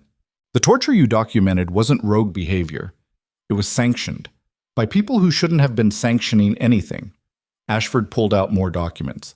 17 contractors, 6 CIA handlers, 3 Army intelligence officers, all running an off-books interrogation program that violated about 40 different laws and treaties. "Why are you telling me this?" "Because you're the reason we finally caught them. Your complaint 6 years ago started an investigation that's been quietly building evidence ever since. We couldn't move openly because too many people inside the system were compromised. But when Reeves showed up at your door 3 nights ago, he made a mistake. He went operational on U.S. soil. That gave us jurisdiction we didn't have before." Cara tried to process. "The federal investigation, Webb, Voss, they didn't know?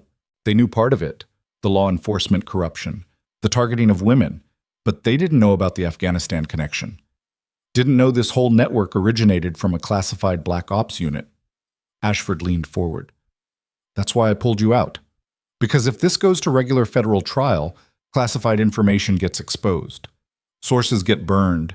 International treaties get violated. It becomes a diplomatic nightmare. So what happens now? Now you testify. But not in civilian court.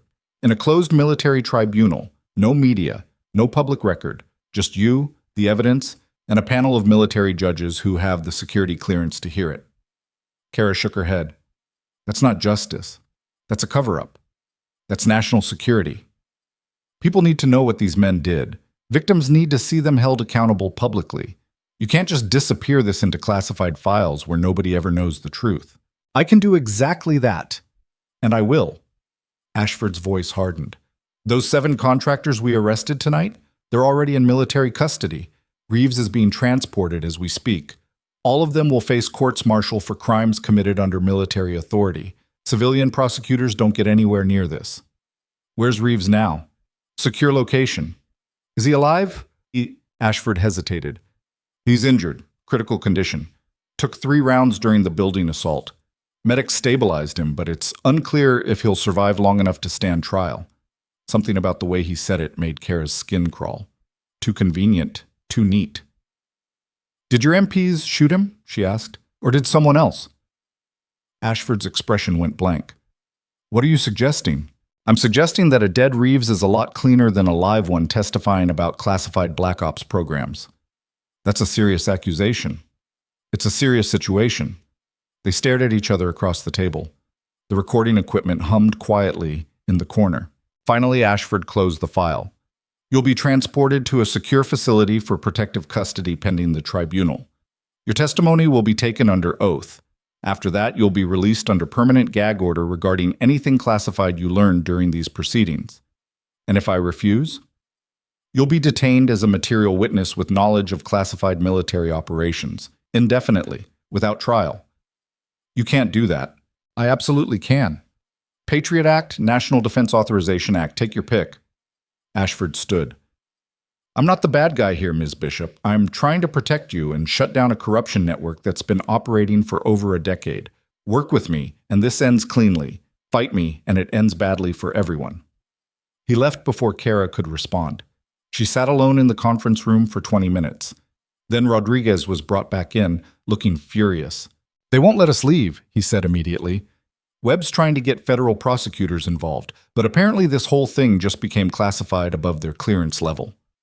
Ashford said it's a military tribunal, no public trial. That's insane.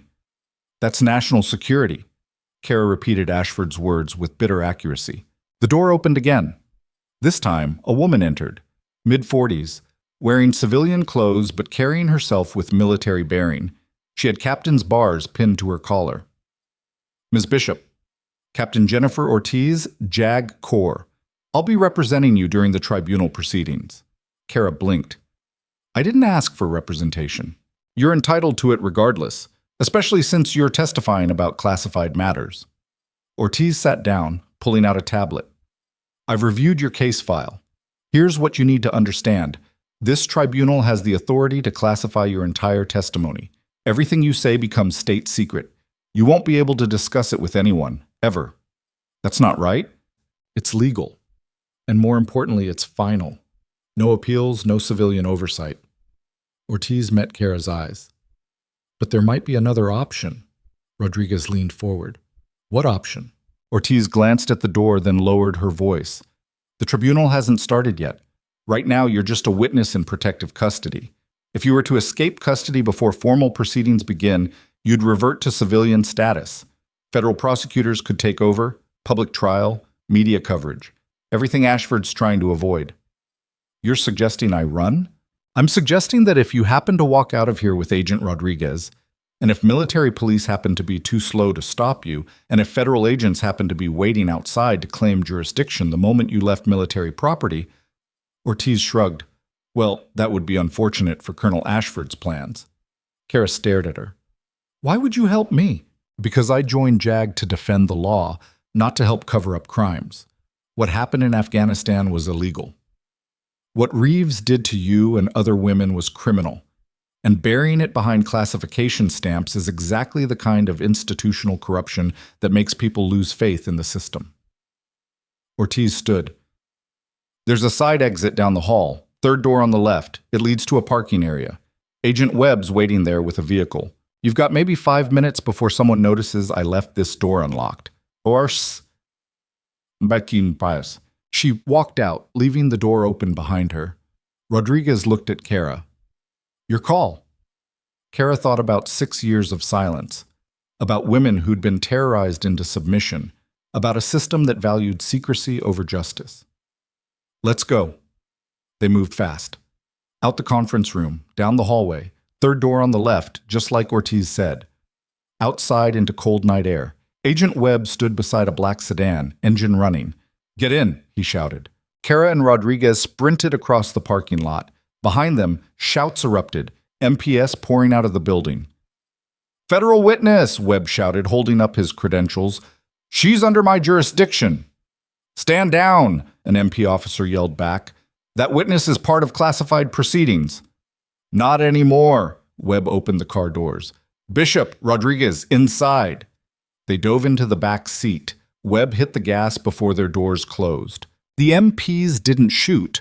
Too much potential for diplomatic incident if they killed federal agents, but two military vehicles pulled out to follow. Webb's sedan screamed through the base toward the main gate. Guard towers, checkpoints, armed soldiers. "They're going to close the gate," Rodriguez shouted. "No, they're not." Webb grabbed his phone, called a number. "Sir, it's Webb. I'm extracting a federal witness from military custody. I need that gate to stay open for exactly 30 seconds. Pause. Yes, sir. Federal jurisdiction supersedes. Thank you." He dropped the phone and accelerated.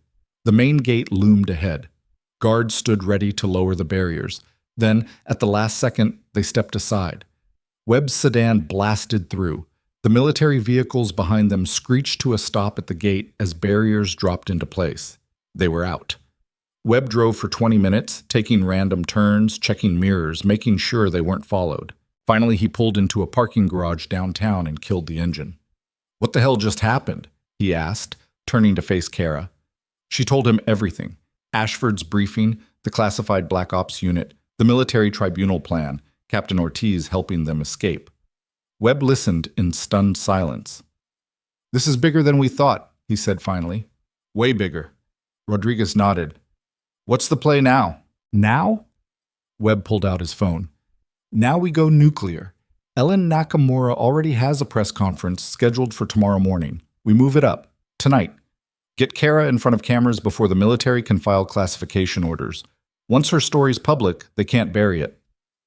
"Ashford said I'd be detained if I talked." "He can try, but detaining you after you've testified publicly creates a much bigger problem than he wants." Webb started the car again. "Come on. We've got work to do."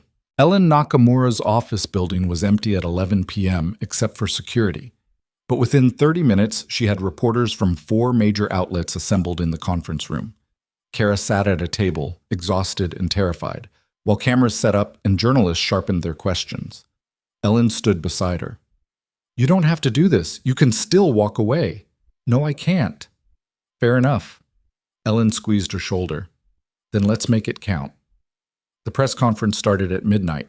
Kara spoke for 40 minutes, told the entire story, the complaint in Afghanistan, Reeves showing up at her door, the assault attempt, the military trying to classify everything. She named names, showed documents, played recordings. By the time she finished, reporters were typing frantically, and camera operators were calling their newsrooms.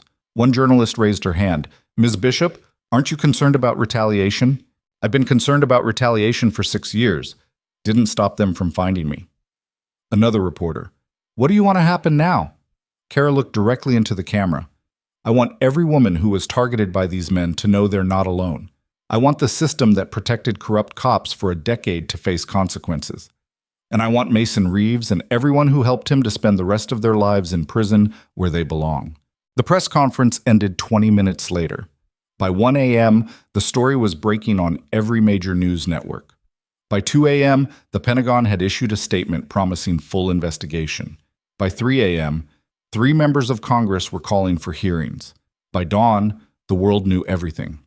Ellen drove Kara to a hotel. Not a safe house, but a regular civilian hotel under her own name. No more hiding. "Get some sleep," Ellen said. "Tomorrow's going to be chaos." Kara nodded, too exhausted to argue. She slept for 14 hours straight. No nightmares. No panic attacks. Just deep, dreamless sleep. When she finally woke, her phone showed 200 missed calls and 500 texts. Most were from reporters, but several were from names she recognized, women she'd never met but who'd been on Reeves's target list. "Thank you for speaking up. I was too scared." Jennifer. "You gave me courage to file my own complaint." Alicia. "You're a hero." Sarah. Kara sat on the hotel bed reading messages from survivors and trying not to cry. A knock at the door made her tense, but it was just Agent Webb with coffee and newspapers. You made front page everywhere, he said, handing her the Seattle Times. The headline read, Nurse's Testimony Exposes Decade of Military Corruption. Below it, Kara's face stared out from the photo taken at last night's press conference. Pentagon's panicking, Webb continued. Military tribunal's been canceled. Everything's going to civilian court now. Public trial, full media access, exactly what Ashford was trying to avoid. What about Reeves? Webb's expression darkened. He died early this morning. Hospitals said it was complications from his injuries. Kara felt something cold settle in her chest. You believe that? Does it matter? He's dead. His network's in custody. The case moves forward. It matters because dead men don't testify about who gave them orders. Webb sat down heavily. Yeah, I know. They sat in silence for a moment. Then Webb's phone rang. He answered, listened, and his face went pale. Are you sure? He asked. Long pause. Jesus. Okay. Yeah, I'll tell her. He hung up and looked at Kara. What? She asked. Mason Reeves didn't die from his injuries. Medical examiner just found traces of potassium chloride in his system. Someone poisoned him. Kara's hands clenched. Someone in the hospital? Someone with access to his room, which means either military police guarding him or hospital staff, or, Webb trailed off, or someone else in the network who wanted him silenced. Yeah. Kara stood and walked to the window. Outside, Seattle woke to news of corruption and cover-ups. Somewhere in the city, someone who'd killed Mason Reeves walked free, still protected by the system they'd corrupted. We're not done, she said quietly. No, Webb agreed. We're not. Her phone buzzed, text from an unknown number. Reeves was just the beginning. We're still here, watching, waiting. Kara showed it to Webb. He read it twice, then forwarded it to his tech team for tracing. They're trying to scare you. I know. Is it working? Kara thought about 3 nights ago. About the pounding on her door. About 7 men trying to kill her. About a corrupt cop who'd spent 6 years hunting women with badges and guns. She thought about survivors sending her messages. About reporters finally asking questions. About a system forced to confront its own rot. No, she said. It's not working anymore. Webb almost smiled. Good, because this case just became the biggest corruption trial in Washington state history, and you're the star witness who's going to bury all of them. Outside the hotel window, morning sun broke through Seattle's gray clouds for the first time in days, and somewhere across the city, the people who thought they'd silenced Kara Bishop 6 years ago were starting to realize they'd made a mistake they'd never be able to fix. But in a basement office at Joint Base Lewis McChord, Lieutenant Colonel Raymond Ashford sat alone watching news coverage of Kara's press conference, and in his locked desk drawer sat a file marked classified that contained names of 17 people, 9 still active in military and law enforcement, 8 already detained. And at the bottom of the list, written in red ink, was a single notation. Bishop, K. Liability. Recommend permanent solution. And the signature beneath those words didn't belong to Ashford. It belonged to someone much higher in the chain of command who'd just watched their entire operation collapse because one nurse refused to stay silent. The signature on that red ink notation belonged to Brigadier General Thomas Crane, a name that meant nothing to most Americans, but everything to the people who'd spent the last decade operating in shadows he'd created.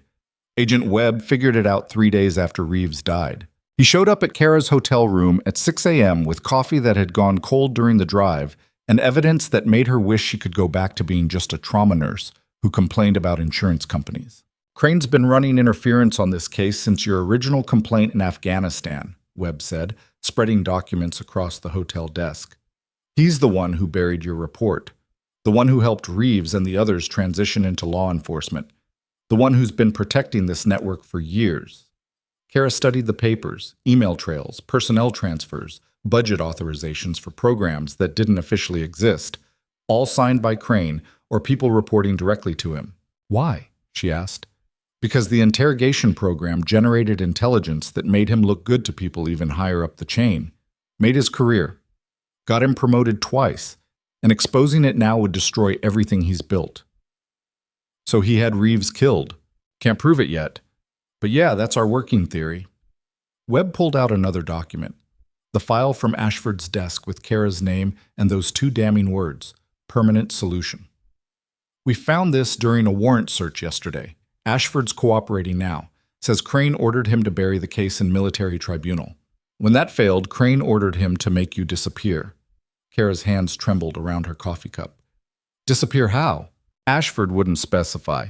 Said he refused the order, which is why he let Captain Ortiz help you escape. But Crane's got other people who won't refuse. So what's the plan? Webb met her eyes. Crane knows we're coming for him. He's already lawyering up, claiming everything was lawful under executive authority. He'll argue classification, national security, all the usual justifications. But here's the thing, he can't classify your press conference. That's already public. And once you testify in open court about what happened in Afghanistan, about Reeves, about all of it, Crane's whole defense collapses. When's the trial? Grand jury indictments came through yesterday. 6 contractors in custody, 3 more arrested this morning. Trial starts in 2 months. Webb paused. But Crane's moving faster than that. We've intercepted communications suggesting he's planning something within the next 72 hours.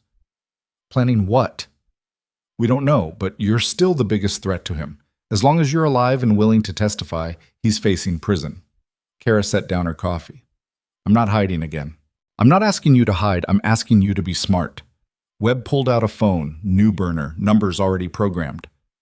Rodriguez is still on protective detail. Captain Voss got you assigned a backup team, and Ellen's filing motions to expedite the trial. Get you on the stand before Crane can make another move. How long? 3 weeks. Maybe less if the judge agrees to emergency scheduling. 3 weeks of looking over her shoulder. 3 weeks of wondering if every stranger on the street was another operative.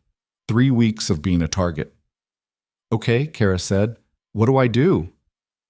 You live your life. Go back to work if the hospital lets you. Don't change your routine. Make yourself visible. Show Crane and everyone else that you're not scared. Even though I am. Webb almost smiled. Being scared and being brave aren't opposites. You can be both at the same time. He left her with the burner phone and instructions to check in every 6 hours. Kara stood at the hotel window watching morning traffic and trying to remember what normal felt like. Her regular phone buzzed. Text from Danny. Director Brennan wants to meet. Says she has a proposal. That couldn't be good. But Kara was tired of running from uncomfortable conversations. She texted back. When? Danny. Today, 2 p.m. Her office. Kara. I'll be there. She arrived at Cascade Memorial Hospital 15 minutes early, walking through the main entrance instead of the staff door, making herself visible, like Webb said. Several nurses recognized her and whispered to each other. One resident nodded respectfully. A patient advocate stopped her in the hallway. Ms. Bishop? I just wanted to say thank you. My sister was assaulted by a police officer 2 years ago. Didn't report it because she was scared, but after seeing your press conference, she filed a complaint. They're investigating now. Kara felt something crack in her chest. I'm glad she found her voice. She said you gave it to her. The woman walked away before Kara could respond. Director Brennan's office looked the same as before. Expensive furniture, political handshake photos, view of downtown. But Brennan herself looked different, tired, less polished. Ms. Bishop, she said without the usual fake warmth. Sit. Kara sat. Brennan folded her hands on the desk. The board met yesterday. Discussed your situation extensively. The media attention, the federal case, the disruption to hospital operations. Let me guess. You want me gone? Actually, no. Brennan pulled out a folder. We want you to stay. With conditions. Kara blinked. What conditions? You agree to do no media interviews on hospital property. You don't discuss your case with patients. You keep your legal issues separate from your medical work. Brennan slid the folder across. In exchange, we end your administrative leave immediately. Full pay restoration for the time you missed. And a formal apology from me for how I handled things initially. Kara stared at the folder without opening it. Why the change? Because 17 different women have called this hospital in the past 3 days saying you saved their lives. Not medically, but by giving them courage to speak up about their own assaults. Brennan's voice softened slightly. And because one of our board members was a victim herself 20 years ago. Stayed silent her entire career, watched your press conference and cried for 3 hours, Then told us we'd be making a terrible mistake if we let you go. Kara picked up the folder, scanning the reinstatement paperwork. I need to think about it, she said. Fair enough, but the offer expires in 24 hours. After that, we'll need to fill your position permanently. Kara left without committing either way. She found Danny in the trauma bay restocking supplies. Well? He asked. Still employed? Maybe. They want me back with conditions. You gonna take it? Kara looked around the trauma bay, the equipment she knew by touch, the protocols she could recite in her sleep, the controlled chaos that had felt like home for 8 years. I don't know, she admitted. Part of me wants normal back, but normal doesn't exist anymore. Normal's overrated anyway. Danny handed her a pair of gloves. Come here, help me inventory the crash cart. They worked in comfortable silence for 20 minutes, and for those 20 minutes, Kara felt like just a nurse doing her job instead of a federal witness with a target on her back. Then her burner phone buzzed, text from Webb. Crane just held a press conference, denying everything, calling you a disgruntled veteran with credibility issues. Lawyers already filing motions to suppress your testimony. Kara's jaw clenched. Another text. Media wants your response. Ellen says you should make a statement. Kara looked at Danny. I have to go. More legal stuff? Yeah. For what it's worth, Danny said as she headed for the door, everyone here knows you're telling the truth. Don't let some general with lawyers make you doubt that. Ellen Nakamura had assembled another press conference within 2 hours. Smaller venue this time, law office conference room instead of a hotel. But the reporters were just as hungry. Kara sat at the table with Ellen beside her and refused to let her hand shake. General Crane called me a liar today, she started without preamble. Said I'm unreliable, disgruntled, making false accusations to get attention. She pulled out a folder, copies of her medical reports from Afghanistan, her original complaint, photos of Tariq's injuries. Here's the attention I was looking for 6 years ago when I filed that complaint. Here's the unreliable documentation that military investigators confirmed was accurate before someone buried it. Here's the disgruntled evidence that 17 different agencies are now using to prosecute a criminal network. She slid the documents toward the cameras. General Crane wants you to believe I'm the problem, that whistleblowers who speak up are troublemakers who should be silenced. But I'm not the one who ran an illegal interrogation program. I'm not the one who helped corrupt contractors become cops. And I'm not the one who's now facing federal charges for conspiracy and obstruction of justice. The room stayed silent. Kara leaned forward. So here's my response to General Crane. I'm not going away. I'm not backing down. And I'm not letting you or anyone else rewrite history to make me the villain of a story where I'm the witness. The press conference ended 10 minutes later with reporters shouting questions Kara didn't answer. Ellen walked her to the parking garage. That was good. Strong. Exactly what we needed. Will it be enough? Honestly? I don't know. Crane's got powerful friends, but you've got something more important. You've got the truth, and you're not afraid to say it. Ellen handed her a business card. That's my personal cell. Any problems, any threats, any time, day or night, you call me. Kara drove back to her hotel with Rodriguez following 3 car lengths behind. The protection felt both reassuring and suffocating. That night, she couldn't sleep. Every sound in the hotel hallway made her tense. Every car alarm in the parking lot sent adrenaline flooding through her system. By 3 a.m., she gave up trying to rest and sat by the window watching Seattle's nighttime lights. Her burner phone rang. Unknown number. She almost didn't answer, but something made her pick up. Hello? Miss Bishop? Female voice. Young, scared. My name is Rachel Torres. I'm Jason Torres's daughter, the corrections officer who got arrested. Kara's grip tightened on the phone. Why are you calling me? Because my dad told me something before they took him away. Something I think you need to know. I'm listening. He said General Crane has a backup plan. Said if the legal case falls apart, Crane's going to make you disappear. Make it look like suicide. Depressed veteran couldn't handle the pressure. Rachel's voice cracked. My dad didn't want to be part of it. That's why he's cooperating with prosecutors. But he said there are still 3 people loyal to Crane who haven't been arrested yet. Who? I don't know their names. Just that one of them is a woman, a nurse, someone with access to hospitals and medical records. Kara's blood turned to ice. When is this supposed to happen? Soon. My dad said within a week. He said to tell you to be careful in hospitals, that Crane's planning to use your own workplace against you. The call ended. Kara immediately dialed Webb. Someone inside Cascade Memorial is working for Crane, she said the second he answered. They're planning to kill me and make it look like suicide. Webb was silent for 3 seconds. How do you know? She told him about Rachel's call. Okay, Webb said, voice shifting into tactical mode. Don't go back to that hospital. Not until we sweep it completely. I'm sending Rodriguez to move you to a different location right now. No. Bishop, I said no. They want me scared. Want me hiding. That's how they win. Kara stood up, pacing the hotel room. I'm going back to work tomorrow. I'm accepting Brennan's offer. And I'm daring whoever's planning this to try it while I'm surrounded by witnesses and security cameras. That's insane. That's the only way to draw them out. You said it yourself. We need to catch them in the act. So let's catch them. Webb exhaled slowly. This is a terrible idea. Then come up with a better one. She hung up before he could argue further. The next morning, Kara walked into Director Brennan's office and signed the reinstatement paperwork. Welcome back, Brennan said with something approaching actual warmth. Thanks. Your first shift starts tonight, 7 p.m. You'll be working Trauma Bay with Dr. Hammond.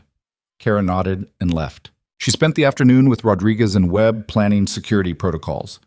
Plainclothes federal agents would be positioned throughout the hospital. Security cameras would be monitored in real time. Every staff member with access to medications or restricted areas would be verified. If someone makes a move, Webb said, we'll be ready. That evening, Kara put on clean scrubs and walked into Cascade Memorial's trauma bay like she'd done hundreds of times before. Except this time, she knew someone in the building wanted her dead. The shift started normally. Motorcycle accident, chest pains, a kid who'd fallen off playground equipment. Standard emergency department chaos. Around 10 p.m., Dr. Hammond pulled Kara aside. You okay? You seem tense. Just getting back into rhythm. Well, you haven't lost your touch. That chest tube you placed earlier was textbook perfect. Kara managed to smile. At 11:30 p.m., a nurse named Margaret Sawyer approached with a medication cart. Dr. Hammond wants you to administer 2 milligrams Ativan to the patient in Bay 3, she said, handing Kara a syringe. Patient's getting agitated, needs sedation before we can do the CT scan. Kara took the syringe, checking the label. Everything looked normal, but something felt wrong. She'd worked with Margaret for 2 years. They'd done hundreds of medication passes together. Margaret had never personally delivered medications like this before.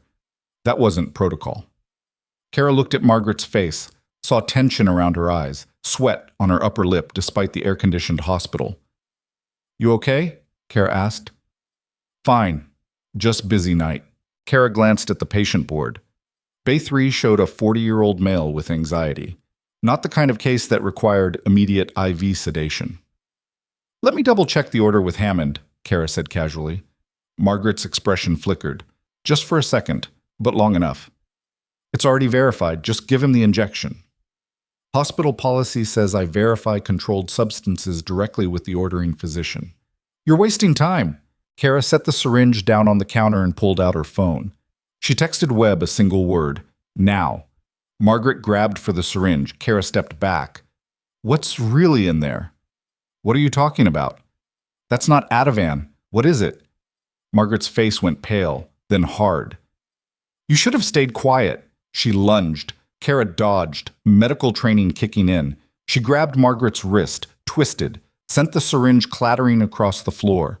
Federal agents poured into the trauma bay from 3 directions. Federal agents, hands up. Margaret tried to run. Rodriguez tackled her before she made it 5 feet. They cuffed her on the floor while other nurses and doctors watched in shock. Webb picked up the syringe carefully, using a gloved hand. We'll get this tested, but I'm guessing it's not Ativan. Margaret said nothing, face pressed against hospital linoleum. Dr. Hammond stared at Kara. What just happened? Someone tried to kill me. Again. The hospital went into lockdown. Security swept every floor. Federal agents interviewed staff.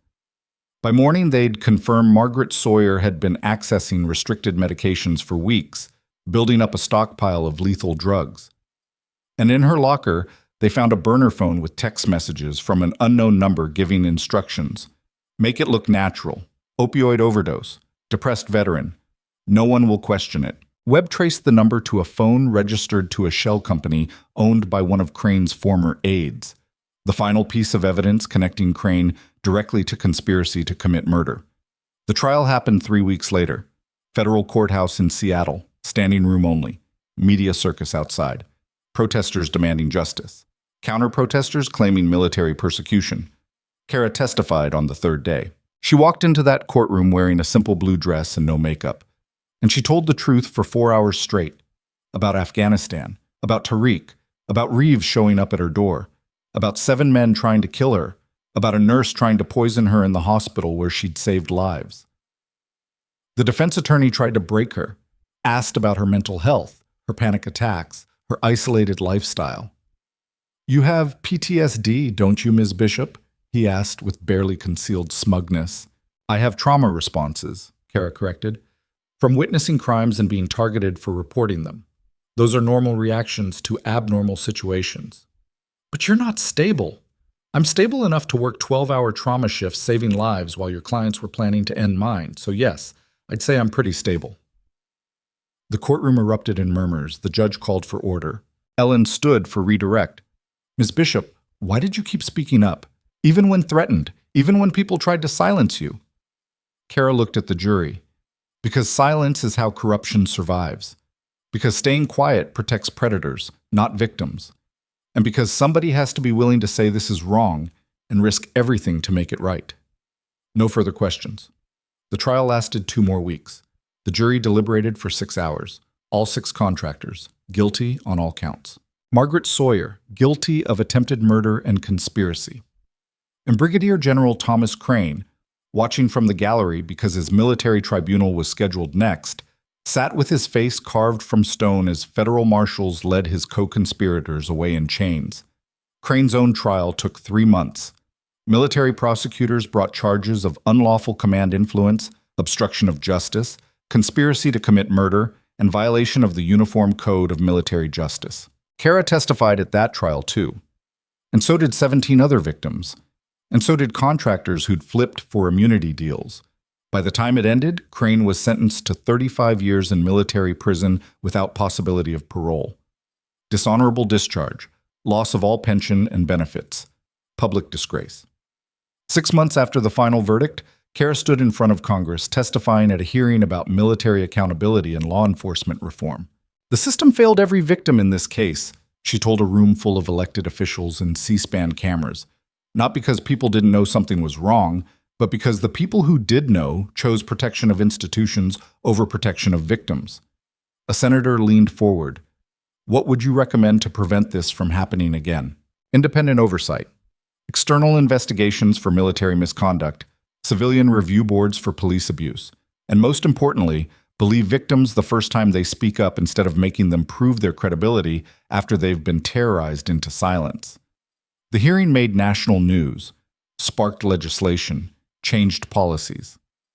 3 months later, Kara received a formal apology from the Secretary of Defense for how her original complaint was handled. She didn't frame it, threw it in a drawer, and went back to work. Cascade Memorial had offered her a position as Director of Trauma Services, administrative role, better pay, regular hours. She'd turned it down, stayed on the floor, kept working nights, kept treating patients, because that's what she'd always been good at. That's what felt real. One evening, almost a year after that first knock on her door, Kara finished a shift and found Danny waiting in the break room with coffee. "Bad one tonight?" he asked. "Car accident, teenager, didn't make it." "Sorry." They sat in silence drinking terrible hospital coffee because it was there and they were tired. "You ever think about what would have happened if you'd just opened the door that night?" Danny asked. "Cooperated like they wanted?" Kara thought about it. About 9 women who'd opened their doors and been assaulted. About victims who'd stayed silent for years because nobody protected them. About a system that rewarded compliance and punished resistance. "I think about it all the time," she said. "And then I think about the 43 women who came forward after I testified, who finally felt safe enough to report their own assaults because they saw what happened when someone refused to back down. That's 43 lives changed because I didn't open that door." "Was it worth it? Everything you went through?" Kara considered the question seriously. The threats, the attempts on her life, the year of looking over her shoulder, the nightmares that still came sometimes. Yeah, she said finally. It was worth it. Danny nodded. For what it's worth, you're kind of a badass. I'm really not. I'm just someone who got tired of being scared. That's what makes you a badass. Kara went home that night to a new apartment. Different building, better security, no memories of men pounding on doors. She'd kept the same furniture, though. Same couch, same coffee table, same life, just relocated. On her wall hung a framed photo from the congressional hearing. She looked tired in it, worn down, but determined. Beneath the photo was a plaque that Congress had given her, engraved with words she'd said during testimony. Silence is how corruption survives. Speaking up is how we stop it. Her phone buzzed. Text from Ellen. New client wants to meet you. Victim of police abuse. Says your story gave her courage. Can I give her your number? Kara typed back. Yes, because that's what she did now. Talk to victims who were scared, who didn't know if speaking up would destroy them. Who needed to hear from someone who'd survived the process? She'd become the person she'd needed 6 years ago when she filed that first complaint and nobody listened. Over the next few months, more messages came. More victims reached out. More women said your story saved me, or I found my voice because of you, or thank you for not staying quiet. And every time Kara answered. Every single time. Because she'd learned something in the past year that nobody had taught her in combat medic training or nursing school or Afghanistan. The system only protects people when those people refuse to be silent. Speaking up isn't easy. It costs something every time. But silence costs more. On the 1-year anniversary of that night, Kara stood outside her old apartment building. Crime scene tape was long gone. New residents lived in her former unit. Life had moved on. She thought about Mason Reeves, about Travis Holcomb and Derek Paulson and all the others serving federal prison sentences, about Brigadier General Thomas Crane in his military cell, about Margaret Sawyer who'd tried to poison her. She didn't feel triumph, didn't feel like she'd won some heroic victory. She just felt tired and relieved and cautiously hopeful that maybe the system was slightly better than it had been a year ago. Agent Webb appeared beside her. They'd stayed in touch. He'd become something like a friend. Thinking about what could have been different? He asked. Thinking about what comes next. What has come next for you? Kara looked at the building one more time, then turned away. Same thing as before. Go to work. Save lives. Help people who need it. Except now I also help them find their voices if someone tries to silence them. That's a good mission. It's the only one that matters. They walked to their cars in comfortable silence. Before she drove away, Webb called out, Hey, Bishop? She turned. You know you actually did it, right? Changed things, made the system better, saved people. Kara thought about the 17 women who'd testified, about the congressional hearings, about policy changes, about victims who'd finally been heard. I didn't do it alone. No, but you did it first. That's what mattered. She drove home through Seattle traffic, thinking about courage and fear and how they're not opposites but companions. About how speaking up doesn't make you fearless. It just means you decided the fear was worth it. About how the strongest thing you can do when powerful people tell you to be silent is to look them in the eye and say no. About how one person standing up doesn't always change the world, but it can change enough that other people find the courage to stand up too, and eventually those voices become too loud to ignore. Kara Bishop went back to being a trauma nurse. But she was different now. Not harder, not colder, just clear about what mattered. And every time she saved a life, every time she helped someone who was hurting, every time she answered a message from a victim finding her voice, she remembered that 3 nights in her hallway when corruption wore a badge and threatened to break down her door.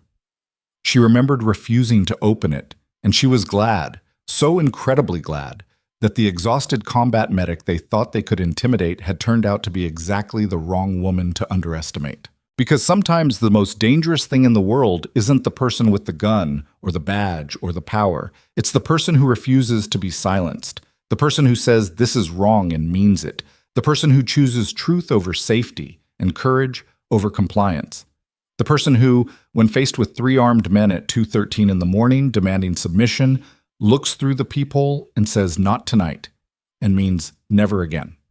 That person changes everything. And Kara Bishop was finally at peace with being that person.